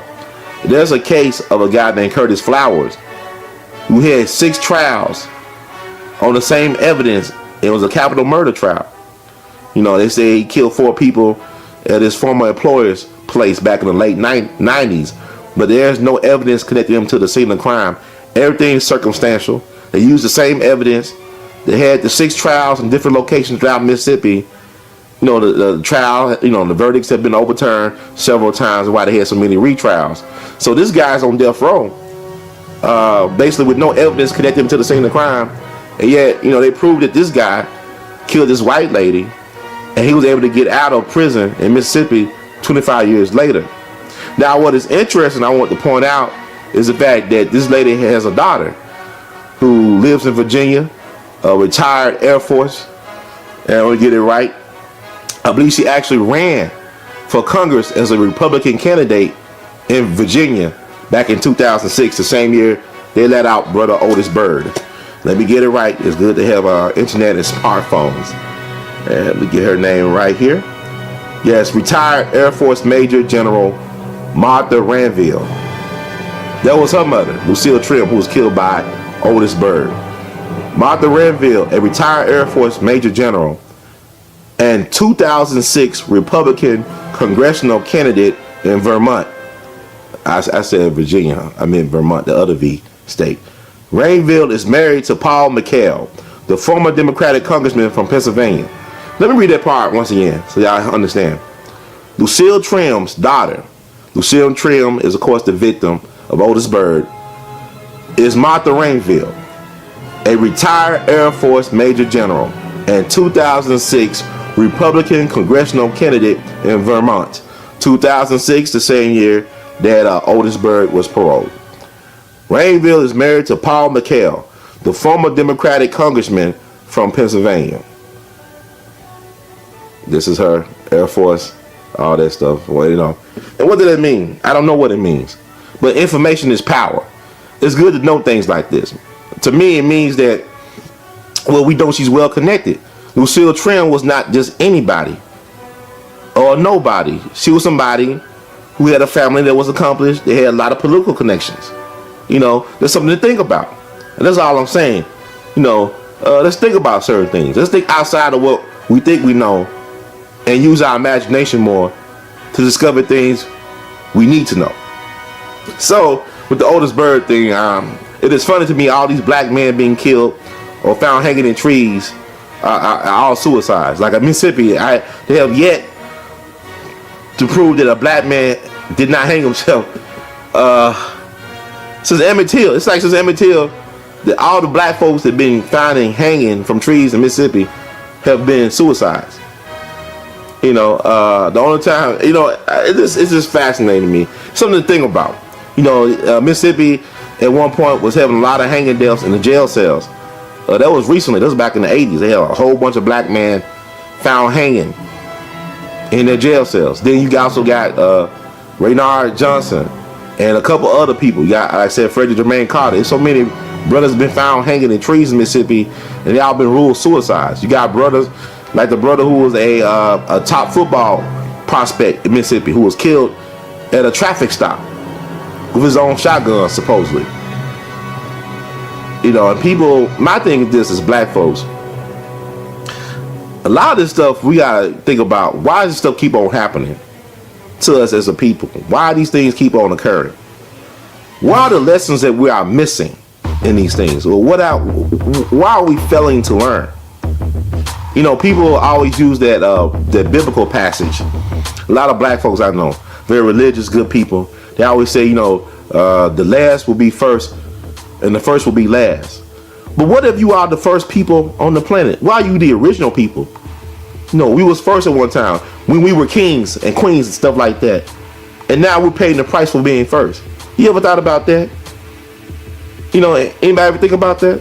You know, something food for thought. But concerning the Otis Byrd case, let's go online and look this stuff up. This is very interesting. I wondered, was she questioned at all or made aware when this happened about Otis Byrd? I mean, I don't know the history. I don't know. But this is some crazy stuff going on.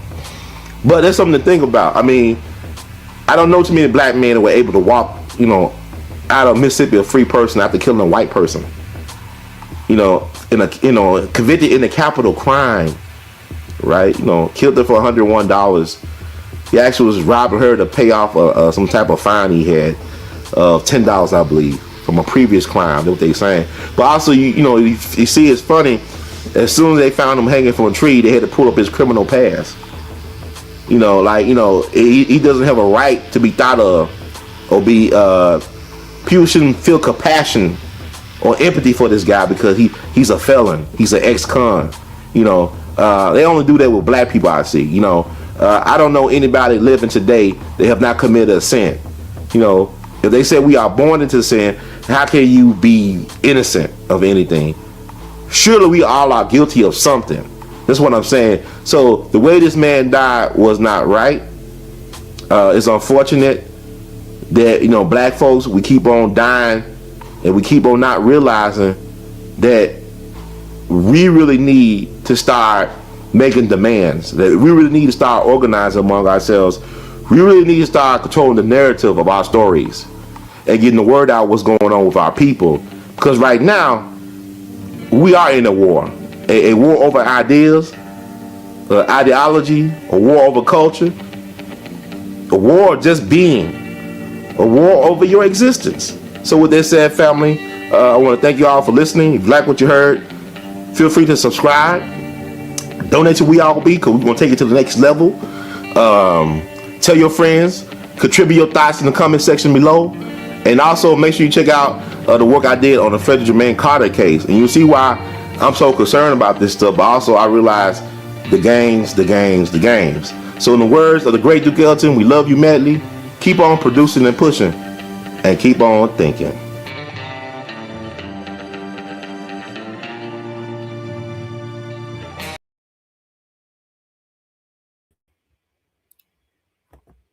And guess who his back? That's the Otis Byrd situation. Now I mentioned, you know, AI is interesting. Like they've been doing a lot of cleanup on certain things. I want to read an article about Otis Byrd. And put up a picture of this brother. You know, it is interesting. You know, capital murder case. He was able to walk free out of Mississippi 25 years later. Then a few years after that, almost 10 years later, he's found dead under questionable circumstances. And my thing is, I'm looking at the daughter and the son-in-law. They're very well connected politically, but the Google AI, they want to downplay that, you know, which is fascinating. It really is, folks. But I want to read this article from The Guardian that came out that year. Came out back in April of 2015. This picture of Otis. Man, life is interesting. But yeah, but this is We All Be News Free Dixie for the 21st century.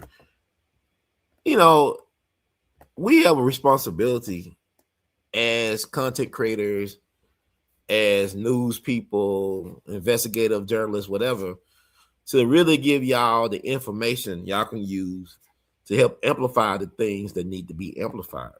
You know, like I could easily go lives and whatever people do for clicks and likes and reshares and retweets and stuff.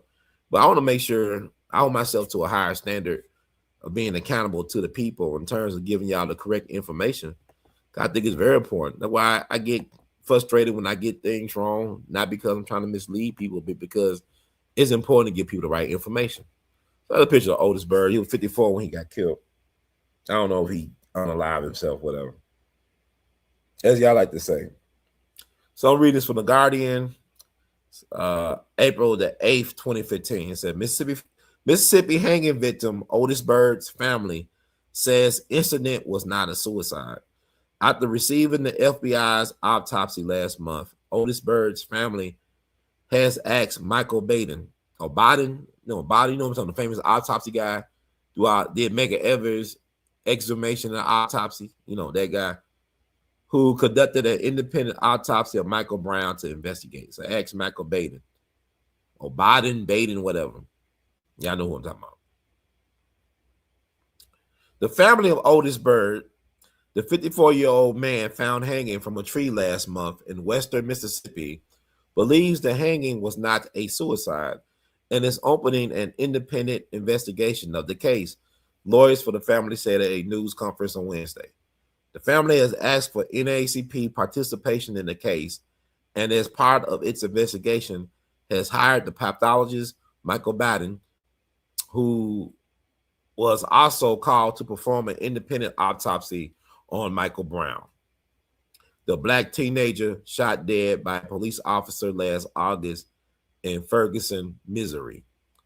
At this point, the family believes that it was not a suicide, said Dennis C. Sweet, a lawyer for the family, at an appearance in Jackson, Mississippi. Byrd's body was found hanging from a tree near his home in Claiborne County by state wildlife officers on March 19th. 30 federal agents were dispatched to investigate the case as a potential lynching. The FBI reportedly shared autopsy results with the family last month, but the results of the autopsy are unknown to the public. Sweet declined to comment on the conclusion of the autopsy shared with the family. At this stage, I don't believe we can go into it, Sweet said. Biden's work will be hindered by the fact that Byrd was cremated. So they cremated the man's body. Wow. He is disappointed that the body was cremated, Sweet said. They don't feel they have all the answers they need at this point, Sweet said of the family. What the family wants to relay is that they do want to take legal action. Sweet said his firm was working with the NAACP on the case. He said the family did not have plans to file a lawsuit. All everybody wants is a transparent answer to what happened, another family representative at the news conference said. As private citizens, to make sure all the information that was gathered is revealed. Byrd was found hanging by a bed sheet from a limb about 12 feet high, with his feet about 2 feet off the ground, and his hands were not bound, according to authorities. Byrd was on parole after serving 26 years in prison for the murder of a woman during a 1980 robbery. All right, y'all. I read what I read. Here's the thing that stands out. You want Michael Biden, this world famous pathologist, brilliant guy, the guy who did the autopsy on Medgar Wiley Evers, do autopsy on your loved one's ashes? You do an autopsy. Well, who bright idea was to cremate him? And how much were they paid to get him cremated? Allegedly, I don't know. I'm just saying. That's interest. They were concerned. To me, if you were concerned about what really happened to him, I would do my best to make sure the funeral home would preserve his body where we can hopefully get answers to that question one day, even if it had to be exhumed. Yeah, I think it's paid back too. Because, I mean, it's weird that a guy was able to get out of Mississippi for killing a white woman. This is 1980 Mississippi. Think about Emmett Till. Look what they did to Emmett Till for allegedly whistling at a white woman.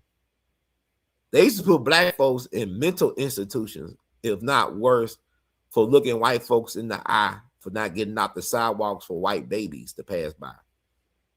So 1980 Mississippi, this dude killed this woman. This woman's family is well connected politically. Maybe not at that time, but I think at that time. But even like with white people, even if it take them generations to get back, they're going to get back. I'm not saying that would happen, but I'm just thinking about it's just interesting, man. Because, you know, they ain't searched his home before then. He wasn't on the premises hanging from a bed sheet on a 12-foot limb then, 2 feet out the ground. 54-year-old black man, he climbed that tree, whatever. I mean, come on, man. And yet, Mississippi long-serving congressperson Benny Thompson, Mississippi at one point, I don't know if it's true now, had more elected black officials than any state in the union. I don't know if it's true now, but I can look it up. But the fact that you have all those elected politicians, I mean, Fan Lou Hamer and them took all them beatings, all that disrespect for black elected officials not to really do their jobs in terms of what happens to their constituents. Even with this guy, him being a con, him doing what he did, I mean, he paid his debt. I mean, he spent almost 30 years of his life, of his prime in prison. You know, I just don't buy the story of suicide, but who bright idea in the family was it to cremate his remains? And then you question what happened to him.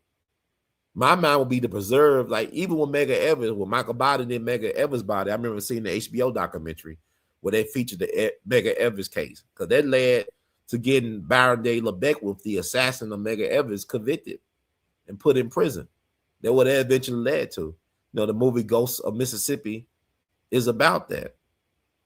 Rob Reiner's film. Rob Reiner, you know, it's really crazy they didn't really salute that film in the tribute for Rob Reiner at the Oscars. That was really a film, from my understanding, he took a lot of care to make because his family, his father and his family really respected Medgar Evers. And according to him, the family broke down in tears when they found out the news about Medgar Evers being assassinated in Mississippi.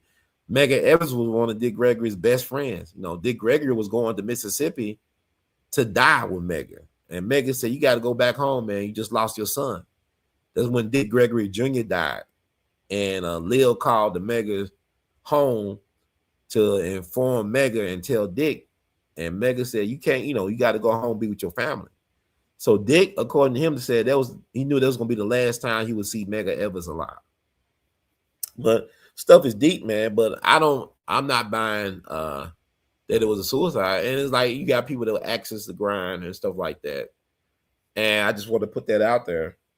And I'm trying to find an article because the Google AI is playing games. They don't want to talk about his victims' family connections to the government. See if I can find one from back in the day.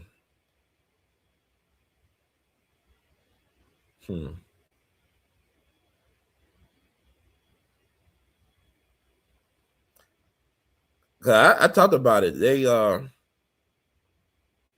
to see how I can read through it. It's very important, man. Start saving, backing up this information because the internet may not always be around, especially what they're trying to do because they're scrubbing the internet of information.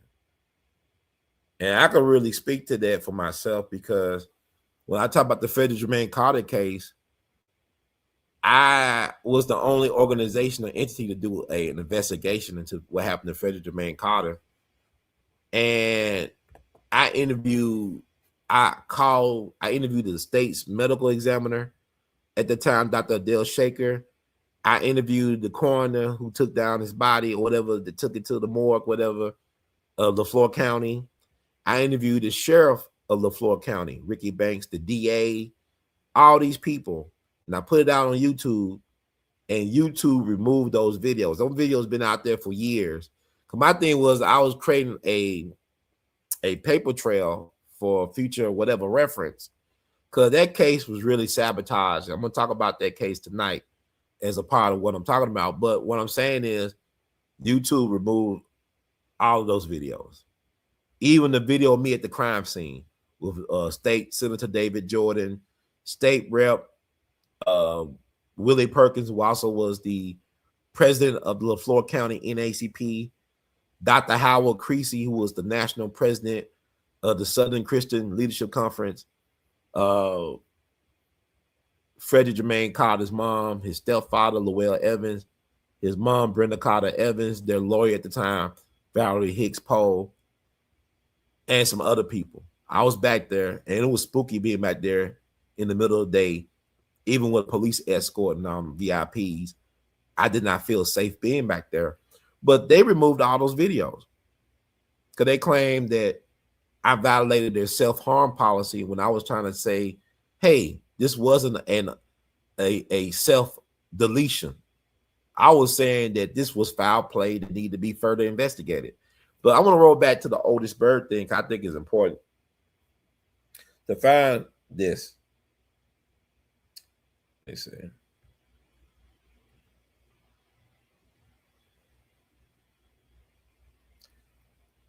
I'm gonna look up the victim. I said it in my video, right? I talked about their political and military connections, but I want to just repeat it.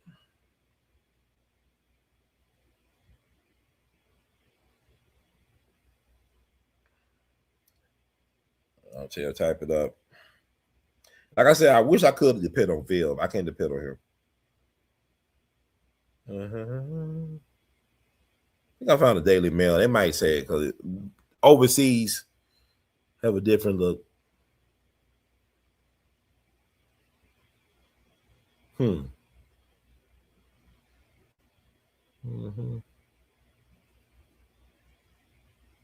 Okay. I'm trying to look it up. They said the body was found hanging by a bed sheet from a tree limb about 12 feet high, and that the man's feet were dangling about 2 feet off the ground, and the hands on the body were not bound. Okay.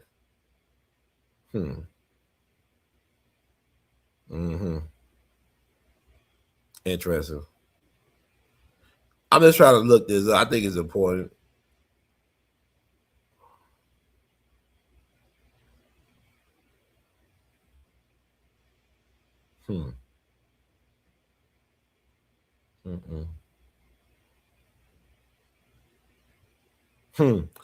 Yeah, this is interesting. All right. Here it goes. It says Trim, his victim, is the mother of Martha Ranville, who was the first woman in history of the National Guard to serve as state adjutant general. She became the adjutant. Because they keep on misspelling it. It said adjutant, then it said adjutant general in Vermont.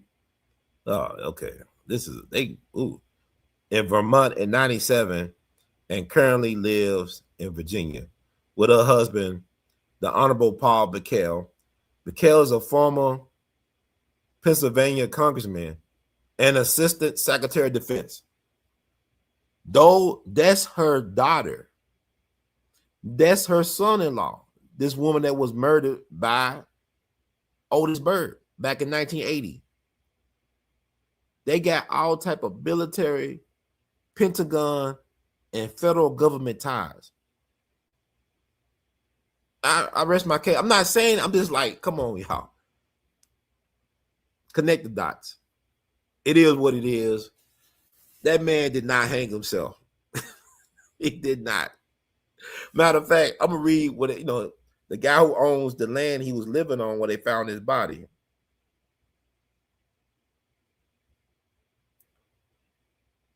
Oh man, stuff is crazy.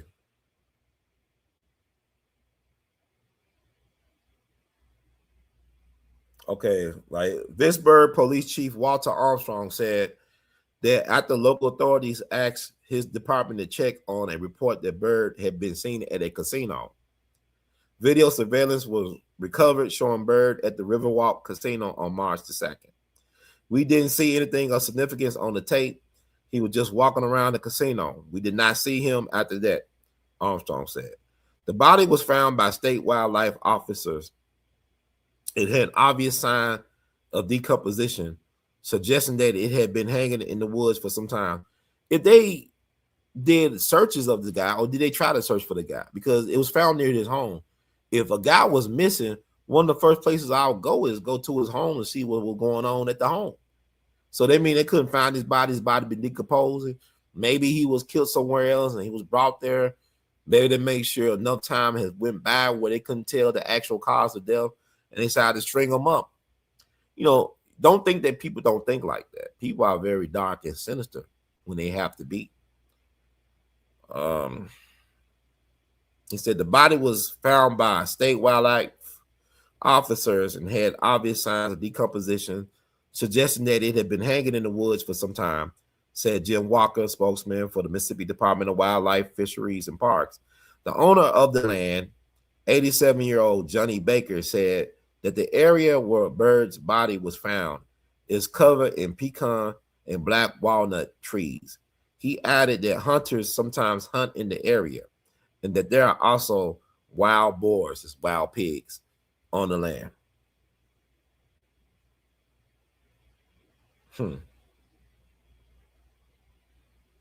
However, the NAACP is petitioning to have the U.S. Department of Justice involved in the investigation, fearing Byrd's death may have been a hate crime.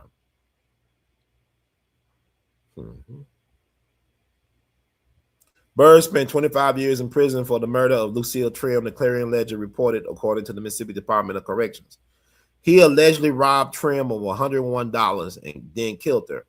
He was convicted of capital murder in February 1980 and then was paroled in November 2006. And I already said, there you go. That's weird that he was able to get out of Mississippi like that. Capital murder. You killed this woman in cold blood for $101. And he was able to get out. But he didn't get away. That's just some other stuff. That's off the book. That's my unforgiveness type of stuff. You know what I'm saying? It is what it is. I'm not saying that he was a saint, but I just think it's interesting that they can't come clean and say, hey, you know, hey, man, the big payback, allegedly. But I'm just saying, when y'all think about cases, even with the Nolan situation, the fact that one of the boys' parents is a judge, that implies institutional access and protection. The fact that they are able to lawyer up and not even be brought in, I don't know if they've been brought in for questioning or whatever, but the fact they could do that. It's like when this billionaire heiress jogger disappeared, was kidnapped and violated and deleted in Memphis. She was jogging, you know, she got kidnapped and she got assaulted and got murdered. Everybody was looking at her husband. One of the first things the husband did was get lawyered up. He said, nah, y'all can't, y'all speak to my lawyers. You ain't speaking to me. Because that's normal in any case like that, is that a lot of times crimes like that are committed by people that you know or even family that know of you, know of your habits and routines. That's who normally commit those type of crimes. So the husband, he wasn't stupid. He maybe been a little slow, but he wasn't slow when it came to getting lawyered up. So she was a billionaire heiress. She was jogging around wee hours of the morning, educator, stuff like that. Unfortunate situation. Come to find out that the guy who allegedly did that to her has a connection to her family. In a way, I think her father's law partner was kidnapped by the guy at gunpoint. He was taking him around to different ATMs in the Memphis area to get his money out. And I guess he kept the guy in the car or in the trunk. Somehow the guy escaped. That's how they caught the guy the first time. But like we had a woman DA for a long time in Memphis and Shelby County named Amy Warwick. Now you think that a woman like her will process these kits? You know, when people get assaulted, they get these kits. They would never process. Had they processed those kits, they could have got this guy out the streets before he did what he did to that white woman, that billionaire heiress. And they didn't do their job because he was involved in an assault before that, but they never processed the kit. And this is a woman. So y'all keep on thinking that women are better than men when it comes to that stuff. It was white women calling for the lynchings of black people, in particular black men. The first woman senator in United States history, Rebecca Felton, former slave owner from Georgia, she gave white men a crash out mission to lynch black men. She gave them their marching orders. This is the first woman to be a United States senator. And make sure I get that right. I hate this stuff wrong because it bothers me at night. It don't matter. A lot of people get y'all wrong information all day. They getting all that Cash App money and Google AdSense. Yes, Rebecca Latimer Felton was the first woman to serve the United States Senate. Okay. Appointed by Georgia Governor Thomas Hardwick, the women's rights advocate took the oath of office on November 21st, 1922. Her Senate service was largely symbolic as she served for only 24 hours. She encouraged lynchings. I'll make sure I'm going to get Google AI to say it.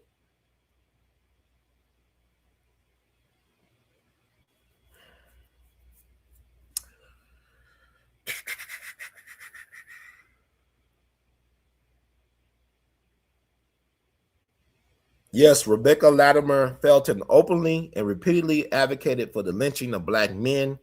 While she championed progressive reforms like women's suffrage and temperance, her worldview was deeply rooted in white supremacy.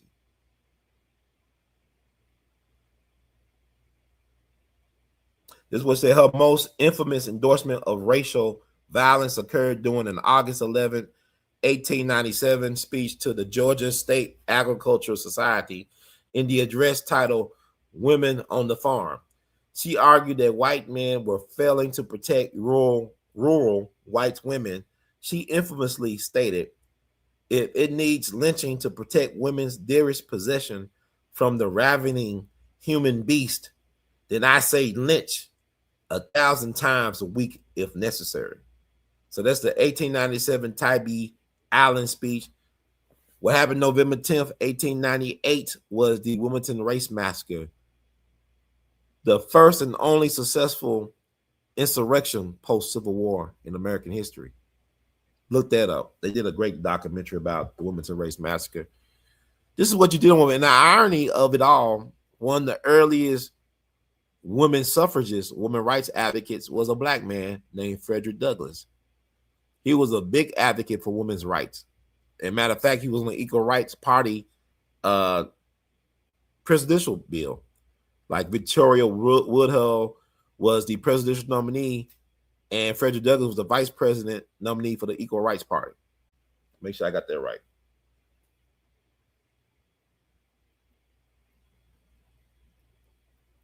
Equal Rights Party. This is back in 1872. And also Frederick Douglass, his second wife was a white woman who helped secure his legacy. You know what I'm saying? Like, she helped secure his legacy in terms of his home being protected in Anacostia. If you ever, do yourselves a favor, when y'all in the DC area, go to Frederick Douglass's home. I think it's under the services of the National Park Service. And it's amazing. It's on a hill. But she protected to make sure that legacy lived beyond her. I mean, his first wife helped him get his freedom and his children. That's part of the legacy. But the white woman made sure that the legacy would be remembered beyond them. So that's a great thing.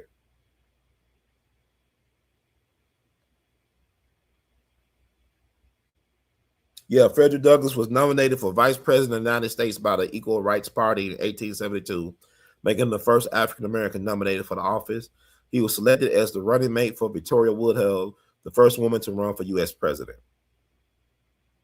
So what's interesting is the Equal Rights Party, also known as the National Radical Reformers, chose Douglass without his permission or knowledge. That's interesting, y'all. They still treat the man like he was a slave. They didn't get his consent, permission, or even his acknowledgement, but they understood his value. I said he was a guy that really stood for women's rights. And the irony of this white woman said when she said, if it was for black men fighting in the Civil War, when they was able to get their right to the franchise, women would not have a path to getting their rights, especially the right to vote. Black men have always came through. We always came through. Whether people acknowledge that or not, things change when black men get involved. Paradigm shift. Black people in general, but black men in particular. A lot of things have changed. I wish that we would study our history like we study sports. I wish a lot of us was getting into our history like we get into the New York Knicks, no disrespect, Dallas Cowboys, LA Lakers. I wish we had that type of passion when it comes to understanding who we really are and where we came from and what we had to come through to get to a certain point. Because this is very important. You know, it's good. I mean, emotions, all that, but at the end of the day, somebody said on my live when I talked to Judge Joe Brown that the history ain't important. The past is never past. The reason why we keep on getting dumbfounded and keep on doing the same old, we're not studying the patterns. What I'm doing on this live is not just trying to get hits or likes and get whatever. I'm trying to show y'all there's a historical pattern at play here. It's the same playbook, different players, but the same playbook. That's what I'm pointing out. And, oh man, I'm going to keep this under 3 hours. So we got the Otis Byrd. All right. Let's touch on Emmett Till. The Emmett Till narrative is so misunderstood. The Emmett Till narrative was better understood back in the fall of 1955 than it is in the summer of 2026. So many people, grifters, con people, want to shift the blame and narrative on Emmett Till. Even the folks that were a part of that unfortunate situation, even their viewpoints diverge or is it diverge, or they go a certain way. Eyewitness testimony isn't the most accurate a lot of time. And then you think about the passage of time. People's memories, perspectives get a little bit fuzzy, sharp edges become a little bit more less sharp, a little more fuzzy and rounded.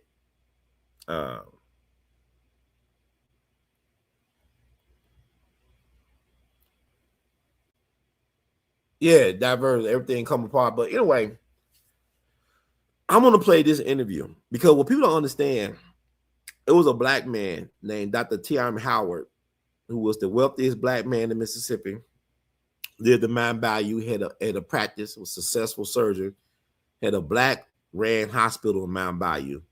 He was the man who built the first public swimming pool for black people in Mississippi.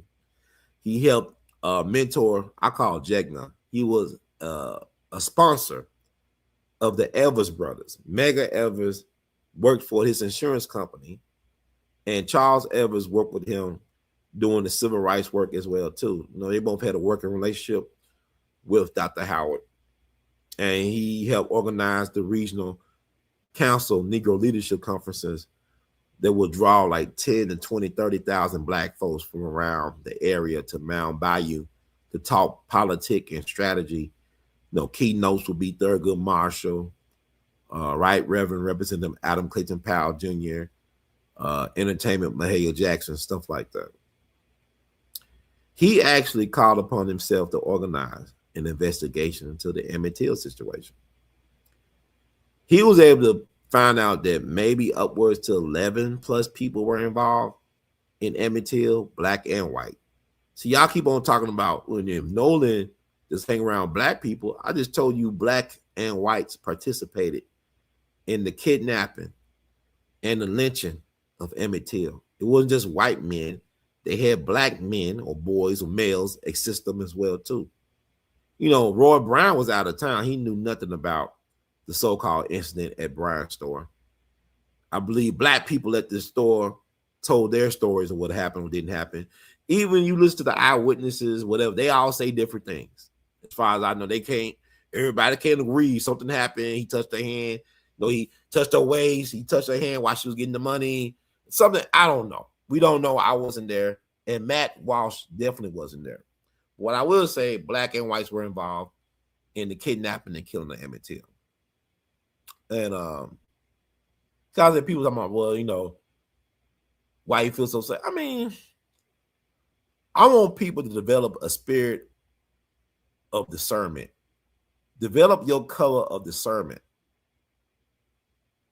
so you can understand people's color of character. Because not just about black and white. People make it about black and white. It's not just that. I remember, because y'all think in Mississippi that black people wasn't hooking up with white people. I know Tariq Nasheed, I don't know if it's true. He said that Nolan's mom is Asian. When I look at Sister Wansley's pictures and stuff, I saw this a light-skinned, high yellow black woman. Now, I would say this.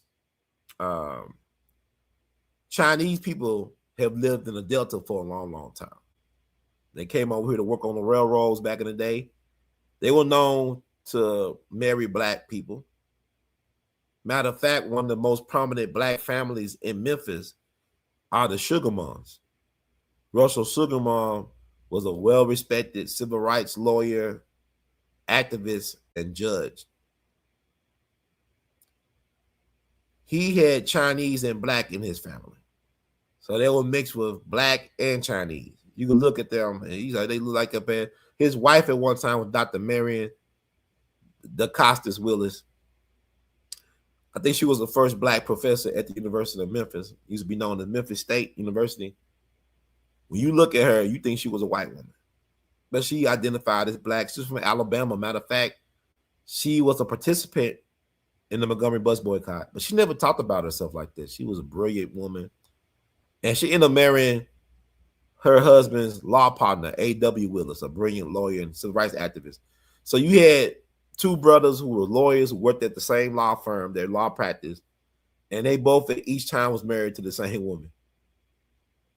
at one time or the other was married to the same woman. I'm trying to figure out what she was doing, but she was a good looking sister. She passed on. She's buried next to A.W. Willis in Elmwood Cemetery, right across from Jimmy Lunsford, when I go visit a lot. And yeah, so you got black and Asian mixing it up in the Delta. So I don't know if Wansley, if the sister is actually an Asian. I thought she was high yellow, but she could have some Asian in the background. That's based on the history of Chinese or Asians and blacks in the Delta. But anyway, I want to play this clip I did years ago back in 2012. I talked to Mayor Johnny B. Thomas. He's the mayor of Glendora, Mississippi, but also he's the founder of the Emmett Till Interpret Center or Museum. I talked to him back in 2012. My friend, the late great righteous ancestor Margaret Block, did the introduction. His father allegedly was a guy that people said helped murder Emmett Till. His father was Henry Lee Loggins, one of the black men that helped kidnap and torture Emmett Till. It is said that his father, Henry Lee Loggins, put the bullet in Emmett Till's head. Matter of fact, his father was hidden in a jail cell, I think in Charleston, because they're trying to make sure he didn't testify in the trial for Roy Bryant and his brother J.W. Mallet. They hid him and another black guy who allegedly helped with the kidnapping and killing of Emmett Till, Levi Too Tight Collins. Matter of fact, Johnny B. Thomas told me that Levi actually lived with his family, but he acknowledged what his father did, and he made it his mission to right or wrong by shedding light on the situation. And it was amazing to talk to him. Like, he didn't try to hide away from the fact that his father was involved. But he also talked about the mentality of black people back then to get involved in a horrible situation like that. And we talked near the Black Bayou. It was right by the Black Bayou and the bridge that crossed the Black Bayou. Thing about it is, when they tell the story about Emmett Till, they would normally say that he was tortured, murdered, whatever, and had a 70-pound cotton gin fan tied around his neck and thrown into the Tallahatchie River.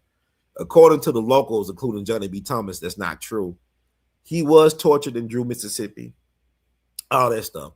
But he was actually thrown off the bridge into the Black Bayou that leads into the Tallahatchie River. So without further ado, I want to get him to talk from his side. That's why it's good to have these archives, because like I said, I'm not just doing this for clicks and clickbait, rage bait. I'm really trying to help inform people and try to do it in a way that'll get people more inspired to do their own research, because a lot of times I get things wrong, not because I'm trying to intentionally mislead people. Sometimes I just don't know, and I thought I knew, but I didn't know. And it's always interesting that as I've been doing this for 20 plus years, really 20 years.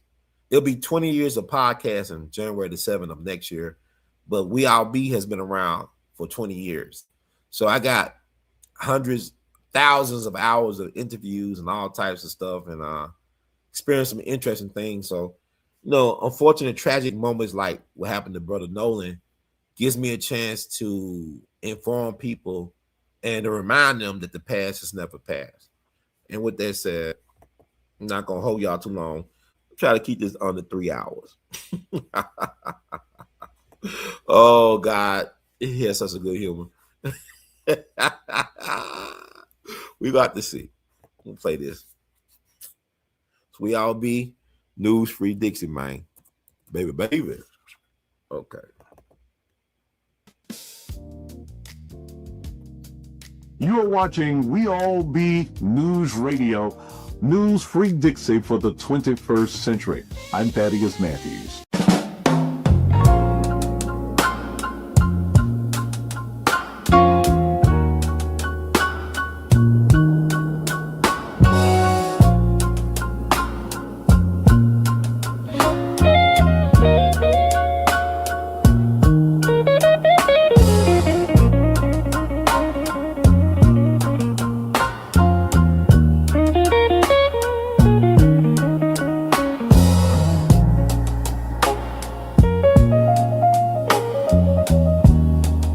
What's your name and your title?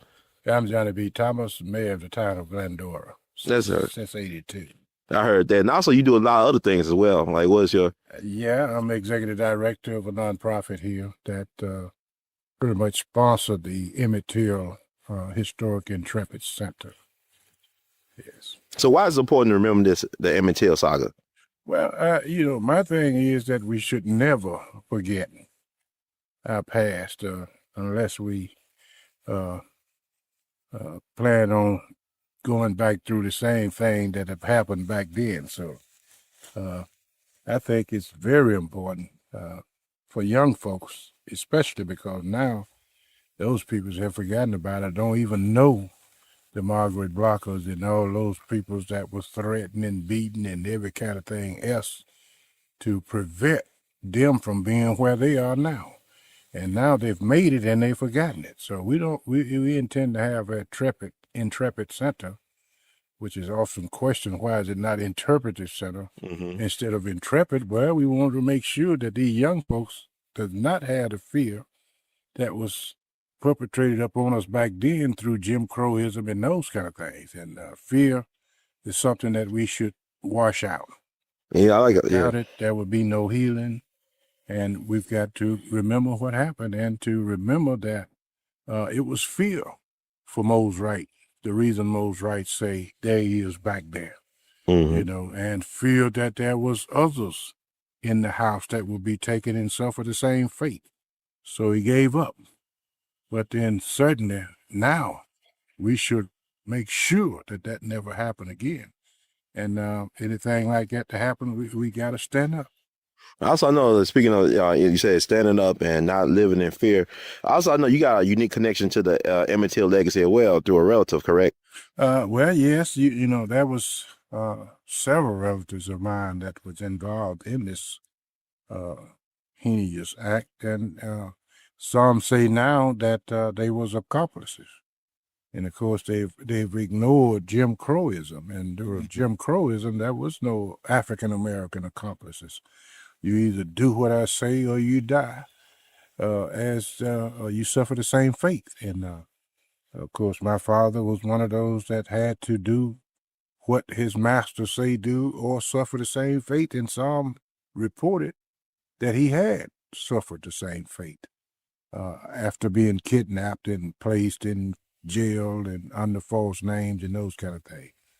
And my mom not seeing him for 2 or 3 weeks because he's locked up on a false name, preventing him from testifying in the case. And of course, my mom, she even reported that the same fellow, J.W. Milam, would beat them even if they were sick and couldn't go to the field.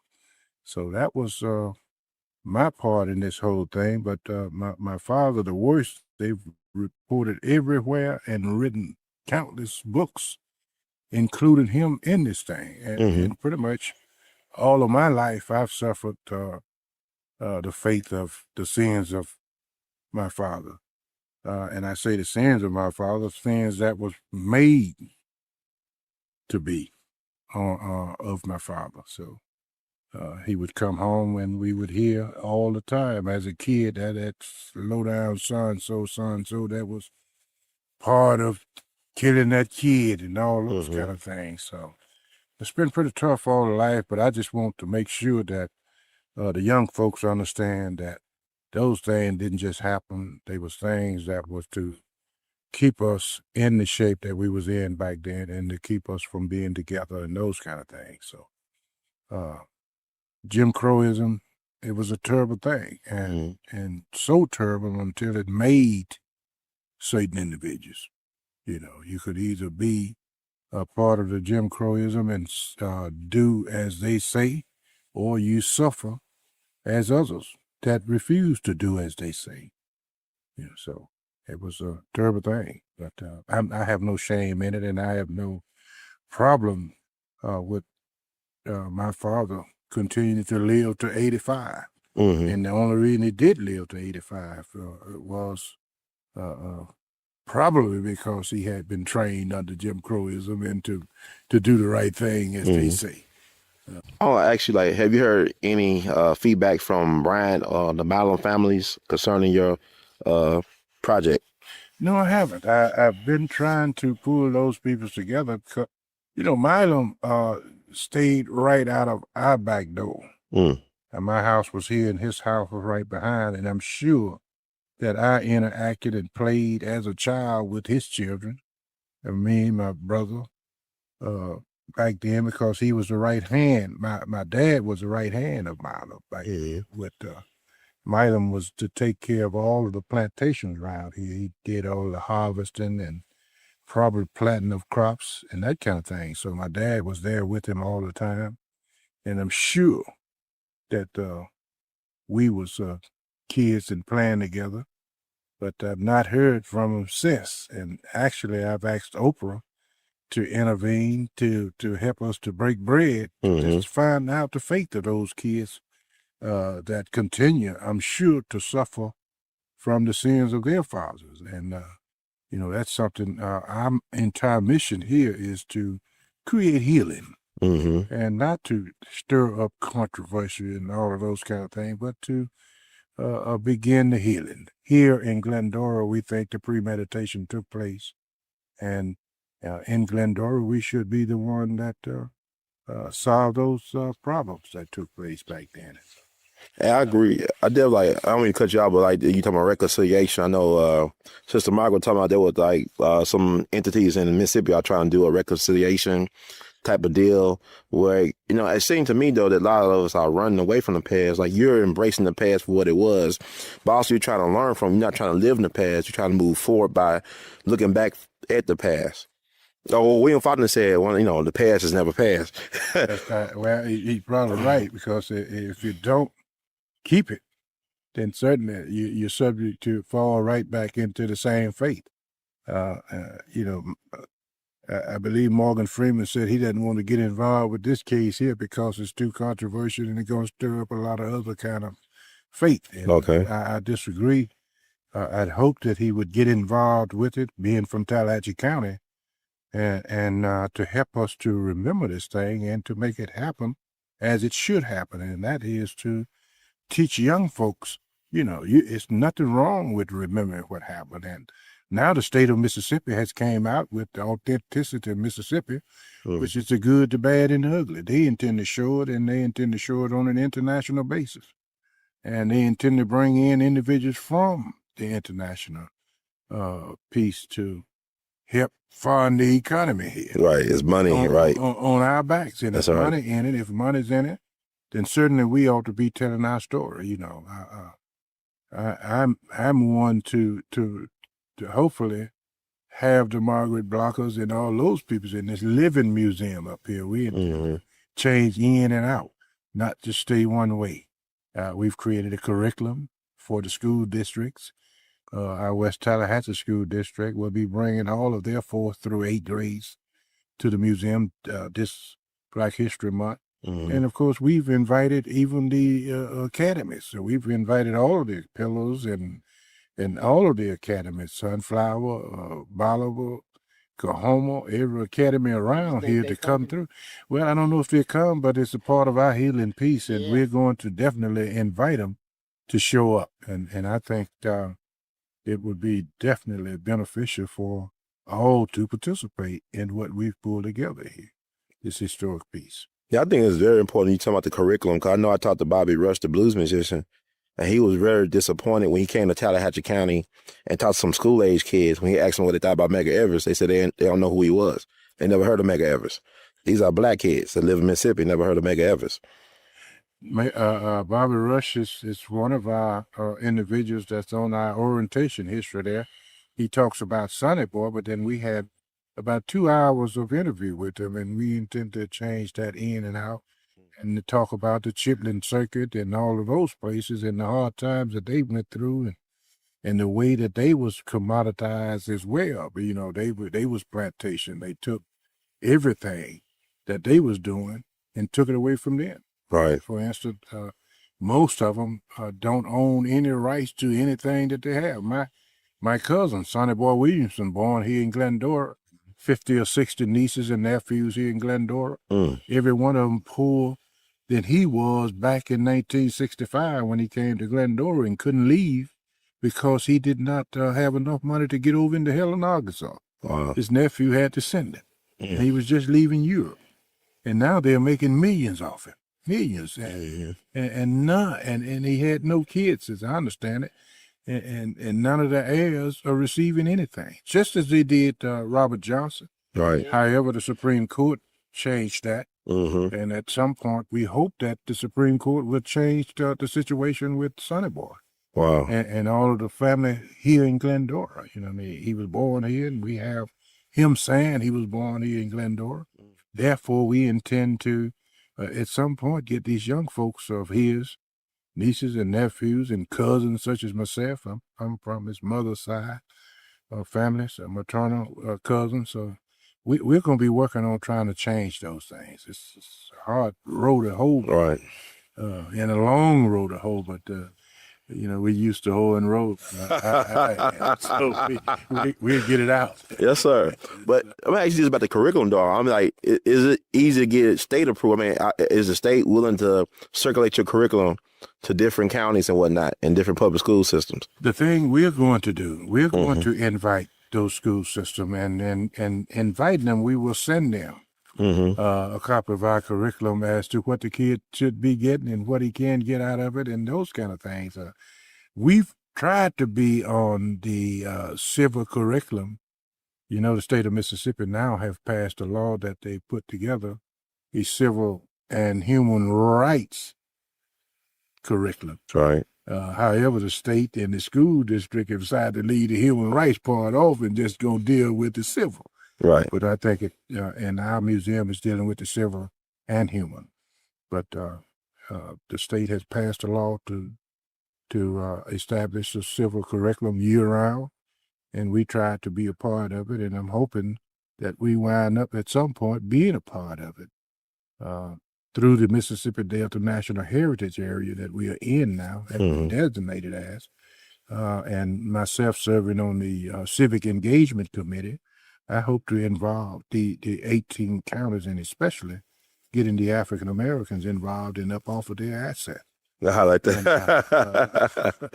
So that we can do something different. I mean, we've lost the blues, and now they begin to put down all civil rights trail and telling our story. Yeah. But they won't close the cold cases by solving them. They won't close the cold case. But then cold hard cash off dead bodies. Exactly. We at one point talked about it when in our grand opening in 2005, starting a civil or traveling exhibit. And talking about it, it was taken from us. And next thing we know, it was in London, England, and at every state almost. Wow. You know, but it left out what Mamie wanted to show, what they did to her body. It doesn't have that in it. This blocker, you check it? Yeah. It's not in there. No, it's not. That I part, know it. the casket opening and the face of the child and what happened to him is not a part of that, which is, it's not authentic. It sure isn't. But they do plan on showing the good, the bad, and the ugly. But I think it ought to be us. I agree. And what's the situation with the Bryant store? I mean, what's that about? I mean, I heard that they're trying to sell it, the family trying to sell it for $4 million. They've talked about several pieces about it. Thing. I just think they wanted to go away just as they wanted this community to go away. This community should be supposed to be back to the cotton fields. Yeah. But somehow I was born and was a year, 8 months, and 28 days old when this took place. In one of the interviews that Milo Gadd said there will never be a nigger in charge to put in the politics or anything here in this community over my children. But little did he know I was already here. Some of us live in Crucillo, though. In Tallahatchie County, and Grenada as well. Yeah. But he did not know that I was here, and waiting to take. You saw some Old Testament stuff right there going on. Did not know I was here to begin my mission. Yeah.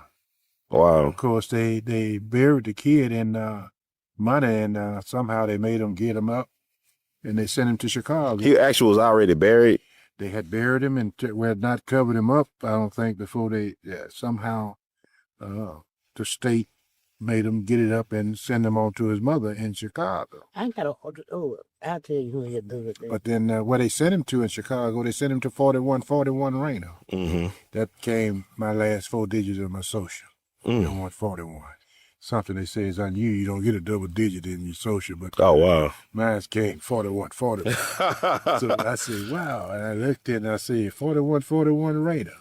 Wow. It was your destiny to really bring this about. I'm thinking it's destiny. I've been saying to my assistants there and others that, we're pretty much destined here. So all we got to do is to stand up and do what we got to do and make it happen. And I think that's one of the reasons your good friend, Luther Brown, decided to put me on the civil curriculum to make something, to try and bring something. He's your friend. And not mine. So I put that's who stole my stuff. Oh, I know you got kicked. I told you got kicked out of Central America. Well, man, John, but you got anything else to add? We really enjoyed talking to you. Well, no, we do want to express that this bridge here is now a historic site. It's been designated as a historic site because of the type of bridge it is. However, right. They refused to give me the civil. I got you. Human part of this bridge and the significance of it, where my father said is where the kid was dropped off in. Now, was he still alive when they threw him off the bridge? Emmett, it was allegedly shot through the head at that point already. So I doubt if he was, but we don't know. Did they get like one of the black people to do it, or did the? I'm gonna say, and I think, and I believe, it was said that either my father or Too Tight. Is Too Tight still around? Too Tight is not around, and Too Tight lived in the house with us. That's why they kidnapped him and my father. Oh, wow. Both of them worked for Milo. Kidnapped both of them to prevent them from testifying. The story was going to probably be that my father went and helped to take the kid away and brought him back here, tied, pulled my cousin's father in and another one of them Too Tight, and gave them the ring. That's when the drunken spree took place back here on Sunday morning. And now sending someone to get my father to bring him back out, to go down to the museum here, get the fan that they tied around my father, allegedly tied around his neck, and bring him here. My father said, no, it was not the Tallahatchie that they dropped him in. It was the Black Bayou.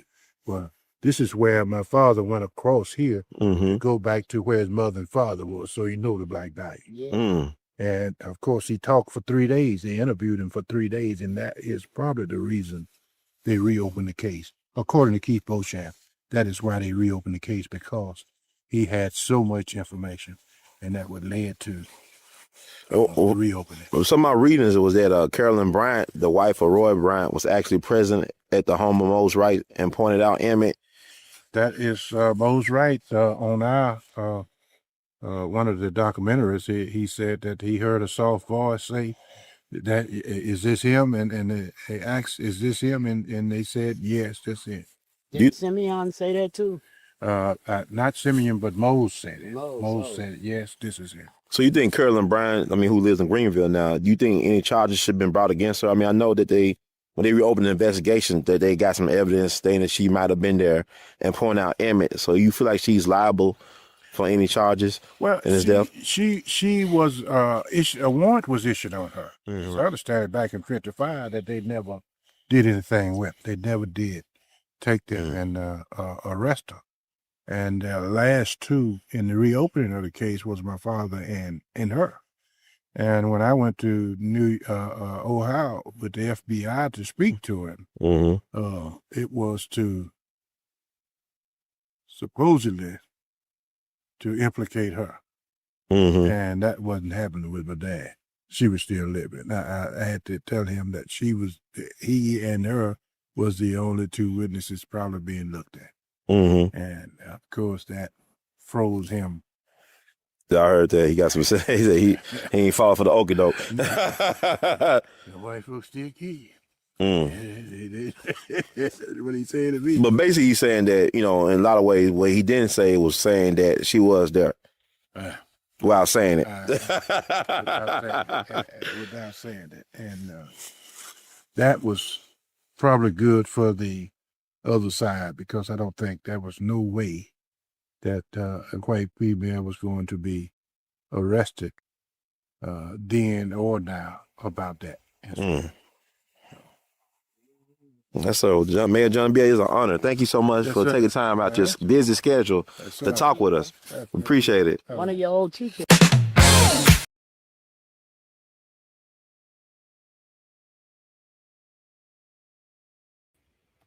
And that was Johnny B. Thomas of Emmett Hill Intrepid Center, telling his side of the story, his father's involvement in what happened in Emmett Hill. Like I said, Dr. Howard actually said it might have been as many as 14 people involved in the actual kidnapping and lynching of Emmett Lewis Till.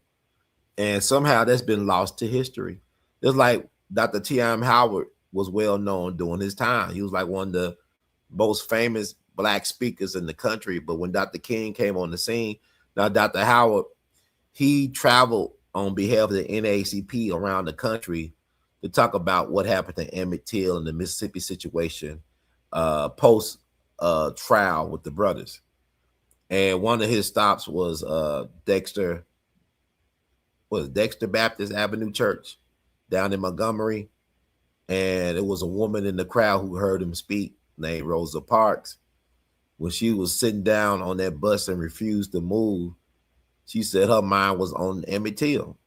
And really that was implanted in her mind by the speech she heard Dr. Howard give at Dr. King's church at Dexter Avenue Baptist Church, I believe. So there you go with the Emmett Till thing. But how's that got lost in history is interesting, because like when they tell the story, it's kind of like, oh, it's two white boys, brothers who did everything. But they actually had help.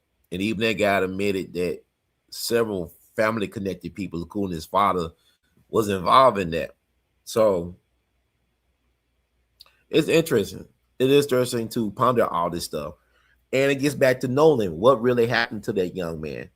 You had all these people trying to find him and whatnot on this little small island. It's not like it was a big island, but yet, he was discovered. Then we don't really know who actually found the body, because they give you two different situations in the same article, like I read. So that's really showed the dumbification of America. And I want to talk about this case. I ain't going to keep y'all too long. But the Frederick Jermaine Carter case. I always ask Attd Wells' birthday. It's my Black History Dream Girl. Her birthday is coming up July 16th. And when I get involved in these situations, I always ask, what would Attd do? And the Frederick Jermaine Carter case is the example of what Attd would do, which is do the right thing. And this case is really close to me.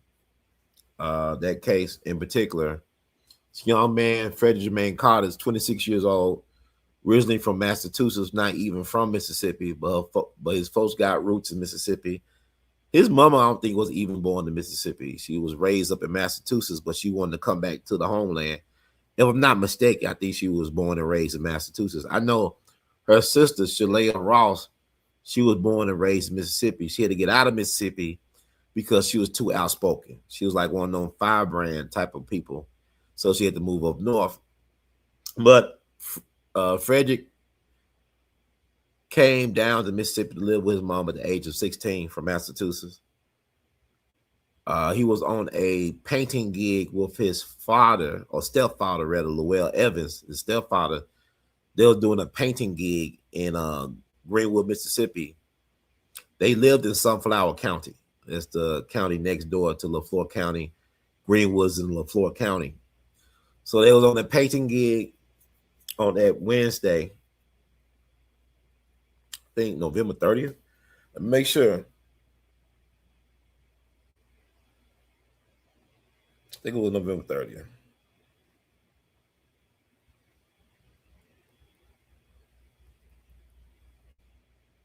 I'm just really proud to be on point.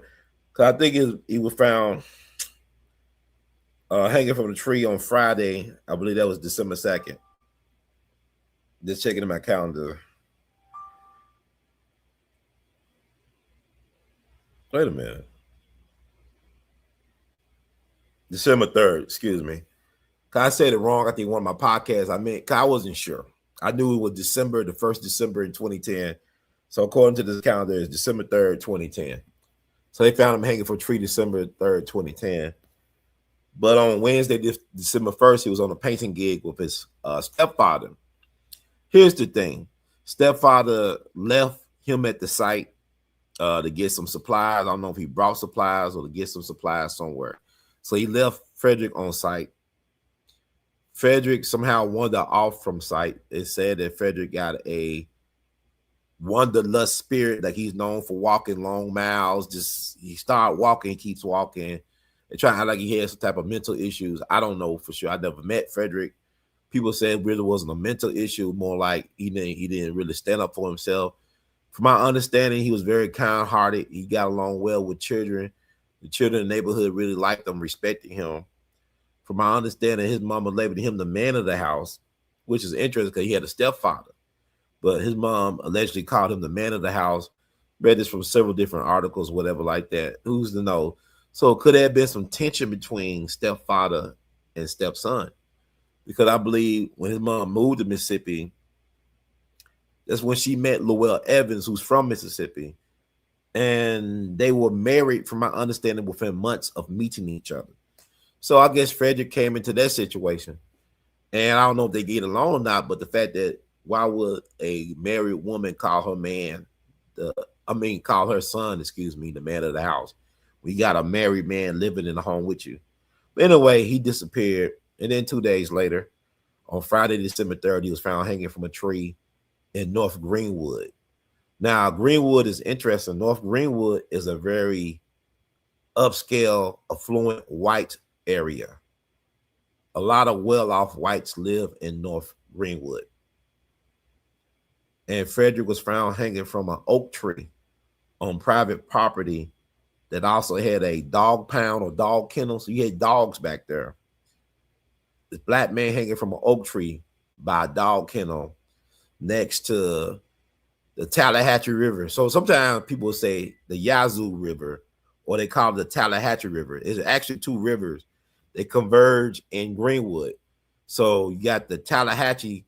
He was closely found near the Tallahatchie part, the Tallahatchie River, which eventually runs into or combines with the Yazoo, something like that. It's some weird stuff, but some people just say about the river, right? So he was found hanging from that tree. Witnesses claim that they saw him running along the levee earlier.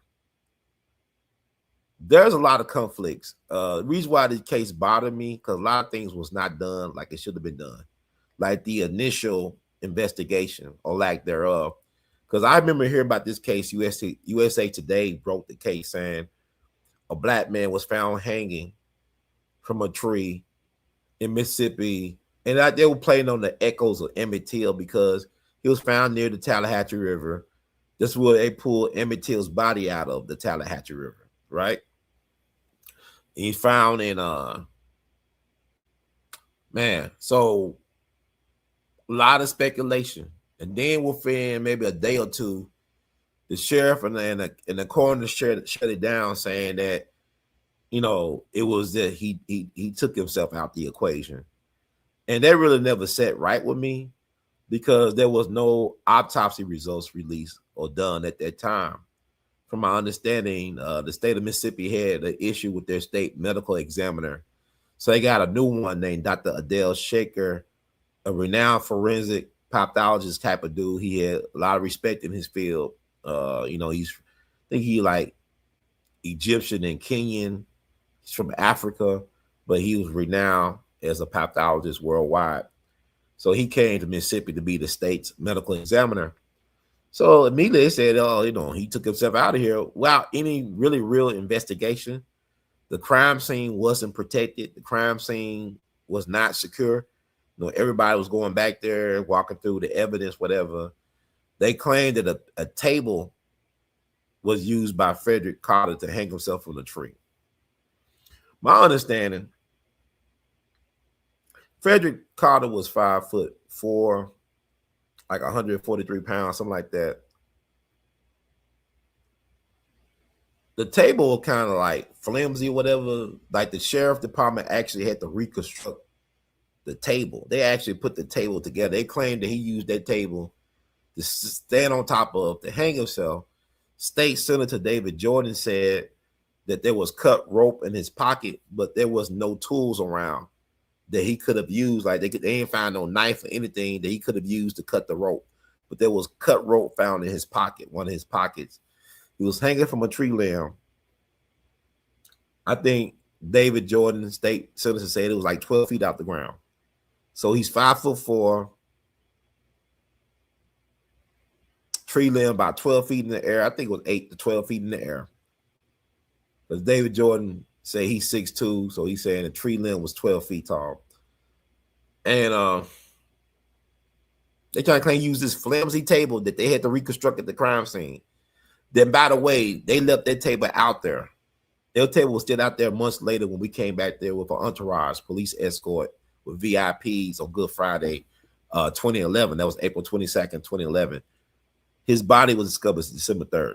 And that table was out there. And it's still, that stuff is weird. I'm just thinking about they didn't secure the crime scene. They claimed they didn't find any other footprints besides Frederick. But there was like people walking everywhere. Then how long he been dead, which is interesting. Some people claim, like the coroner, I talked to the coroner. I got her on audio.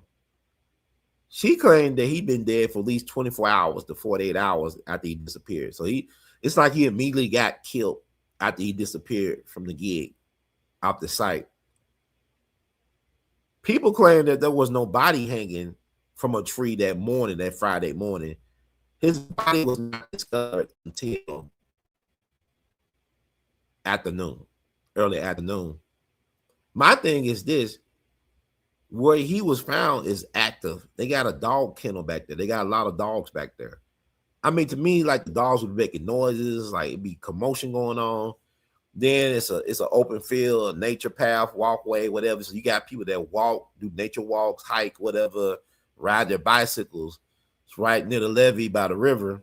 And some witnesses say they saw him running up and down the levee like he's being chased earlier, but his body wasn't hanging from there. But the coroner said he'd been dead for at least a day or 2 days. So my thing is, how did he hang? How did he get there? He didn't put himself there. And what's interesting is that it's on private property. He was found on private property in an affluent neighborhood. This is like where all the rich white people in Greenwood live.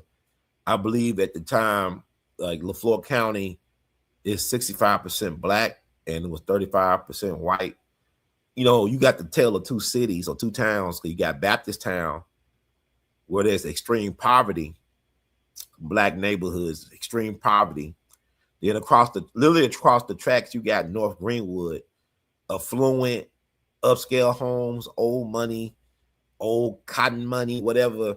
And they found this boy who lived in Sunflower County in this affluent white neighborhood, hanging from a tree on private property. And I got on tape, I know his mom, I think I got on tape. I got to go through my archives. I said YouTube got rid of a lot of my videos on this thing. She said that after they found her son hanging, that her and somebody else went back there to look at the scene. And well, these three white men in a white pickup truck came and approached him saying, "What you doing on private property?" And she approached him and told him, like, you know, she had a posture where like she was holding a gun, concealing the gun. They kind of backed away. Now, when we was back there on Good Friday, we had a VIP entourage, police escort. We had Dr. Howard Creasy, the head of the Southern Christian Leadership Conference, the national president at the time. You had State Senator David Jordan. You had State Rep Willie Perkins, who also was the NAACP president for LaFleur County. You had the family, Brenda Carter Evans, and her husband, his stepfather, Llewell Evans, the representative of the family at the time, Valerie Hicks Poe, the questionable employment lawyer from Birmingham. And I get really deep into that on my series on We All Be News blog about the 7 months later, why there wasn't any results pertaining to justice for Fire was his nickname. But anyway, we was back there, VIPs and all this stuff.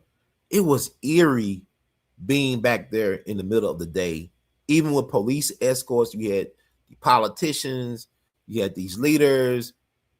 I didn't feel comfortable being back there. You had the dog kennel full of pups and dogs, whatever. Then it was a white man in a white pickup truck. He drove back there, got out, and called himself tending to the dogs. I think he was ear hustling, trying to pick up what we were putting down, about what was going on. And I recorded the crime scene. We walk around, we look at the tree. The table was still out there. It wasn't even in the crime lab. Why is the table still out there? Now, here's the thing. Valerie Hicks poll was interesting. I think she was recommended to the family by a state patrolman, state trooper, or something like that. This woman really had no business representing the family interest in this case. She didn't have the experience. She was employment law, corporate law, employment. She didn't deal with the type of stuff. But yet she's here, and it's like she was running interference. Like she was sabotaging key relationships. Well, I say that the Nation of Islam got involved early in the situation. They actually helped organize the homegoing for Frederick Carter. Matter of fact, the eulogist for the homegoing was one of Elijah Muhammad's sons. He came down to do the eulogy. The final call was, one of the earliest advocates for a different perspective on the case. Like they actually printed his crime scene photos, him hanging from the tree like an Emmett Till type of Jet magazine treatment. But on the front cover, it shows him hanging from the tree by the rope. Show the other crime scene photos, and they give a alternate narrative.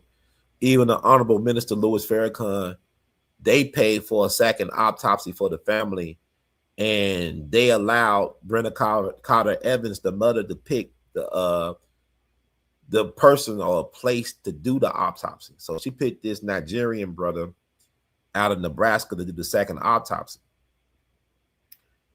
So what's interesting is with Dr. A.L.L Shaker, the state medical examiner, when months have started to go by, in the March of 2011, I decided to call around to different state agencies to find out how can we get access to Frederick Jermaine Carter's autopsy results, his first autopsy, because it hadn't been released to the public at the time, and I feared that public interest would die, because there was no new updates, anything pertaining to the case. It was going to die. So I ended up just calling around.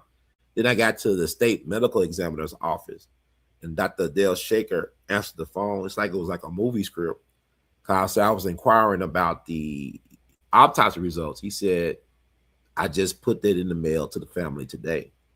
And I asked him, well, what was your conclusion? The results. He said, I said it was a hanging pending further investigation. So this is key.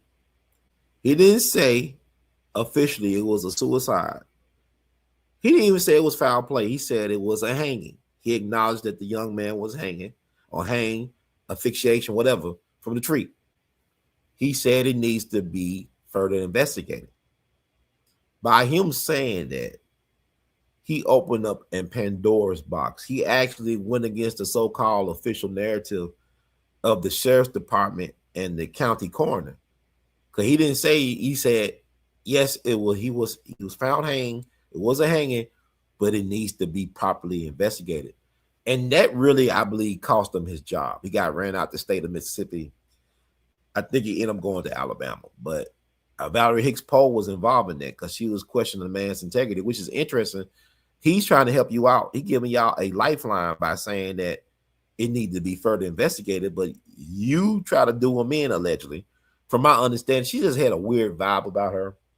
And it's not, you see the case didn't go anywhere because she had an Justice for Us website.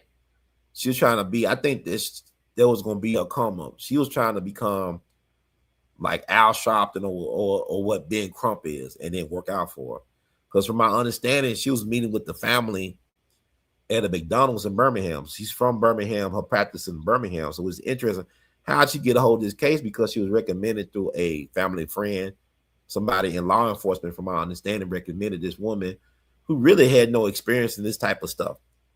And she was green to begin with, but she was trying to chase that green, but she was too green to begin with. And she burned a lot of people that were trying to help. Even the Nation of Islam, they paid for the second autopsy, and she found a way to put a wedge between the Nation of Islam and the family. I know Brother Wendell Lee with Operation Civil Rights Help out of Memphis. He was very key grassroots wise and organizing press conferences, getting momentum sustained and stuff like that. But on the Good Friday press conference, she told that man at the last minute, don't talk about the case. He called a press conference in front of the courthouse in LaFleur County in Greenwood. He convinced the head of the SCLC to take a caravan. They brought a caravan all the way from Atlanta to Greenwood to show support and solidarity. And she told him at a press conference about Frederick Jermaine Carter not to talk about Frederick Jermaine Carter. And that upset him so bad that he didn't come to the crime scene when we went over there that day. And she really pissed me off because she was accusing me of being an opportunist when all I did was trying to make sure that the fire wouldn't die as it relates to this case, to keep it relevant and keep it in front of the people. And I was doing it out of love. I was getting paid nothing. I didn't ask for any fee or nothing like that. I was just doing what I thought was the right thing to do at that time. But there's so many weirdness about that case. I interviewed the sheriff of LaFleur County, Ricky Banks. The stepfather is interesting. He's never been properly questioned. Like I said, with these cases, a lot of times you look at the people closest to the victim as possible suspects. The fact that he was one of the last people to see his stepson alive, they was on a working gig together. It's kind of like the Nolan Wells case.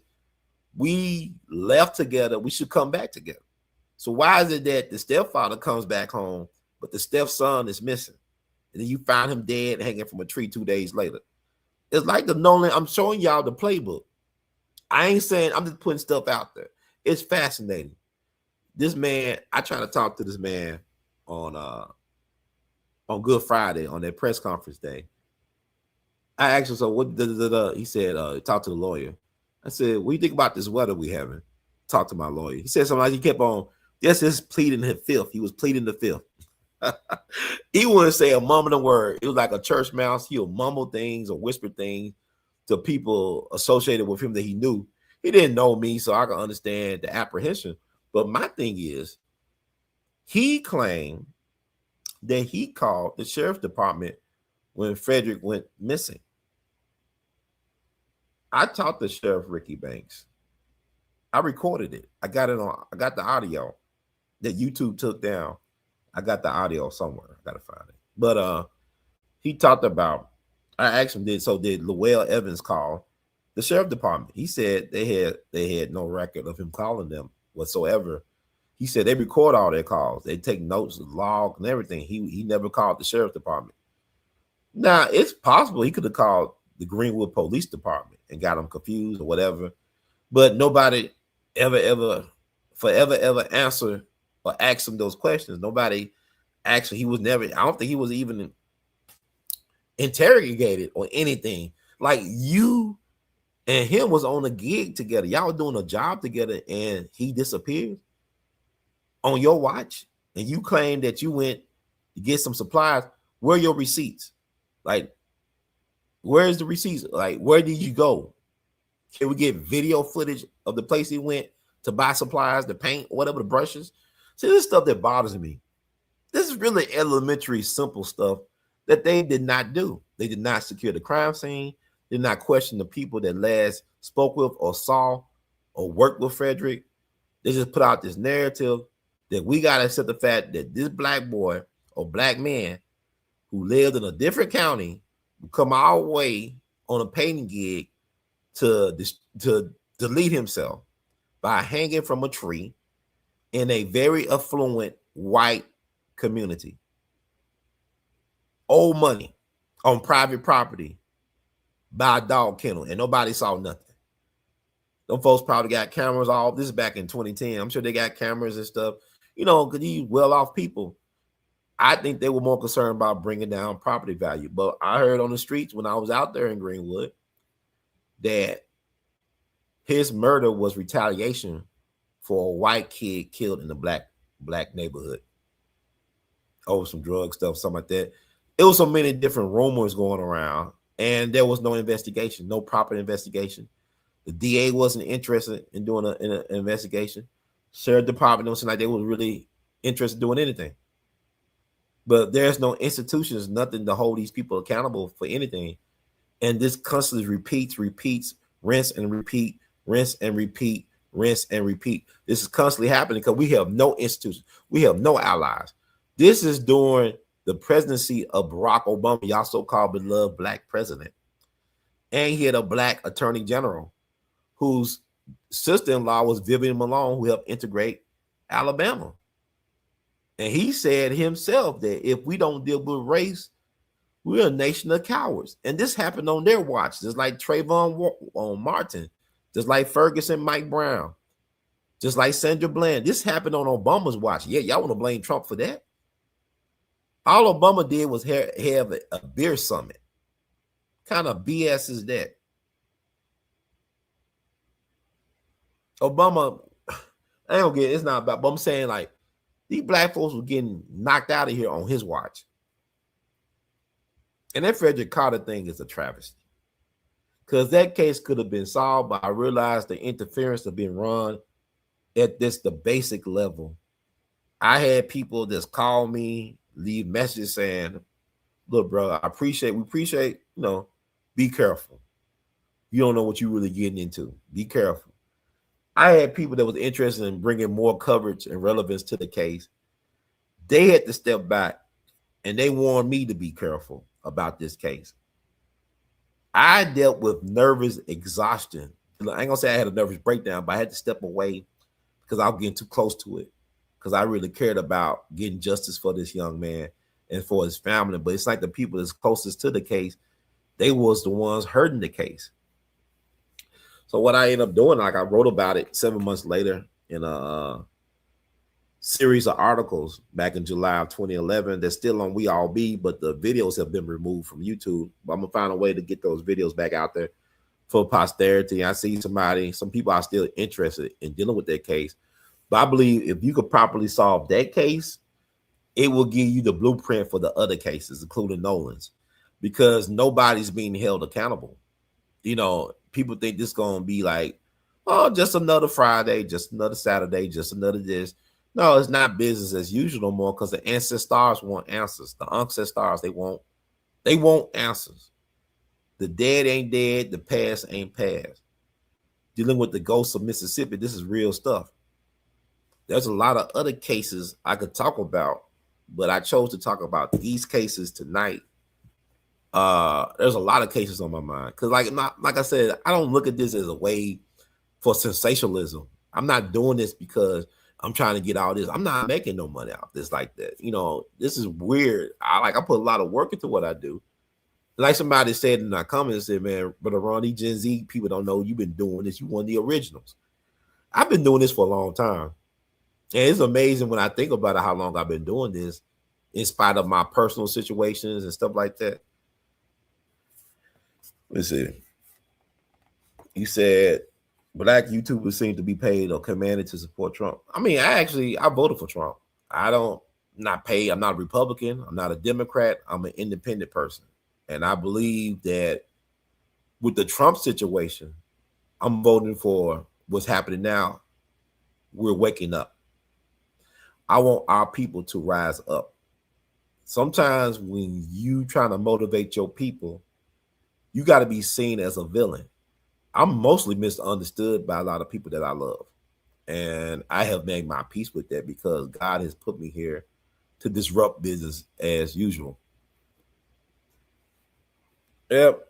I ain't going to miss nobody that ain't a part of the mission. So, be out and be out my way. I appreciate it. Thank you. But the thing about it is people keep on thinking that the solutions are with Democrats and Republicans when it's really about us. The solutions within you. Whatever your problem on the outside is, your solution's on the inside. I'm not gonna. Nolan ain't the only one. A lot of us have a need for white validation. That's our problem. A lot of us have that need because we keep on saying that we don't want to be around them and this and that. Well, leave the system. Start your own system. Start your own government. Do your own thing. Get off the grid.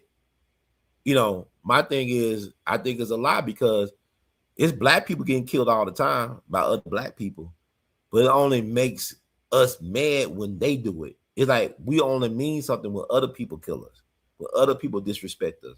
We don't care about killing each other or disrespecting ourselves. And I know people say, you know, black on black crime is a myth. The reality is people are dead. Yeah, you kill where you live, you know, all that stuff. Everybody do it. My thing is, why? What are we trying to prove to them?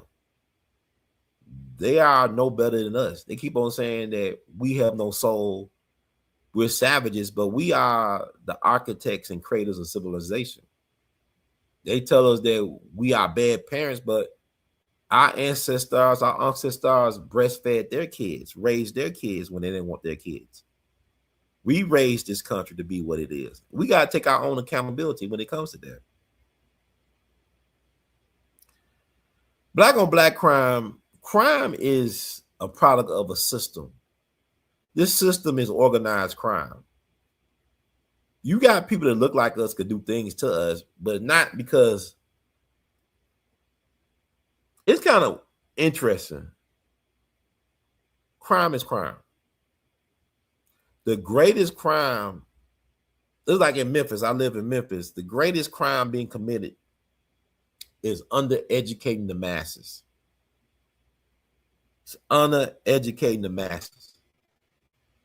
That's the greatest crime. When you rob people the ability to offer them in a foundation where they can practice their own form of self-determination, that's the biggest crime to humanity. Now, with that said, I'm gonna sign out because I go a long time, but I'm gonna do another part to this. But I feel like I touch upon all the different cases the best I can. Be on the lookout for Frederick Jermaine Carter to get some more traction in light of what happened to Brother Nolan. I would tell people, please tell your children the truth. Y'all exposing them all this music, like Young Miami, she ain't no problem. Just like long as you exposing them Young Miami, also play some Sun Ra. Play some Sonny Rollins. Play some Miles Davis, Curtis Mayfield. Play some Leontine Price. Balance it out. I'm all about balance and exposure. So with that said, thank y'all for tuning out to tune in to get in where you don't fit in. The views and beliefs are not the views and beliefs of We All Be Group Incorporated or We All Be News, radio and TV. Those are the views and beliefs of perspectives of the host and the guests and anybody else that's filling in. But we're just a platform to help amplify things that need to be amplified and say the things that need to be said. And with Dr. Howard, like I said, he was an ensemble. He used his home as a command center during the trial with the brothers, but when it relates to Emmett Till, he offered Emmett Till Mosley safe passage to and from to the trial, and also offered a place to lay her head in comfort because he believed in 24-hour security. He had armed security for 24 hours. Dr. Howard was no joke.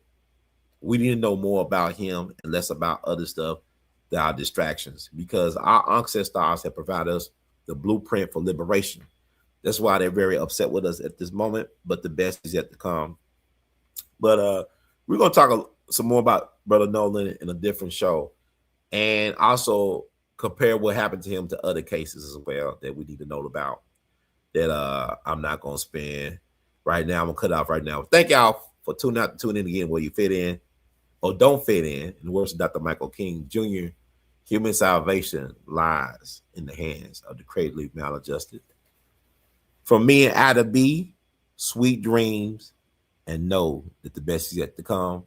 The marathon continues. One love. Be more abundant.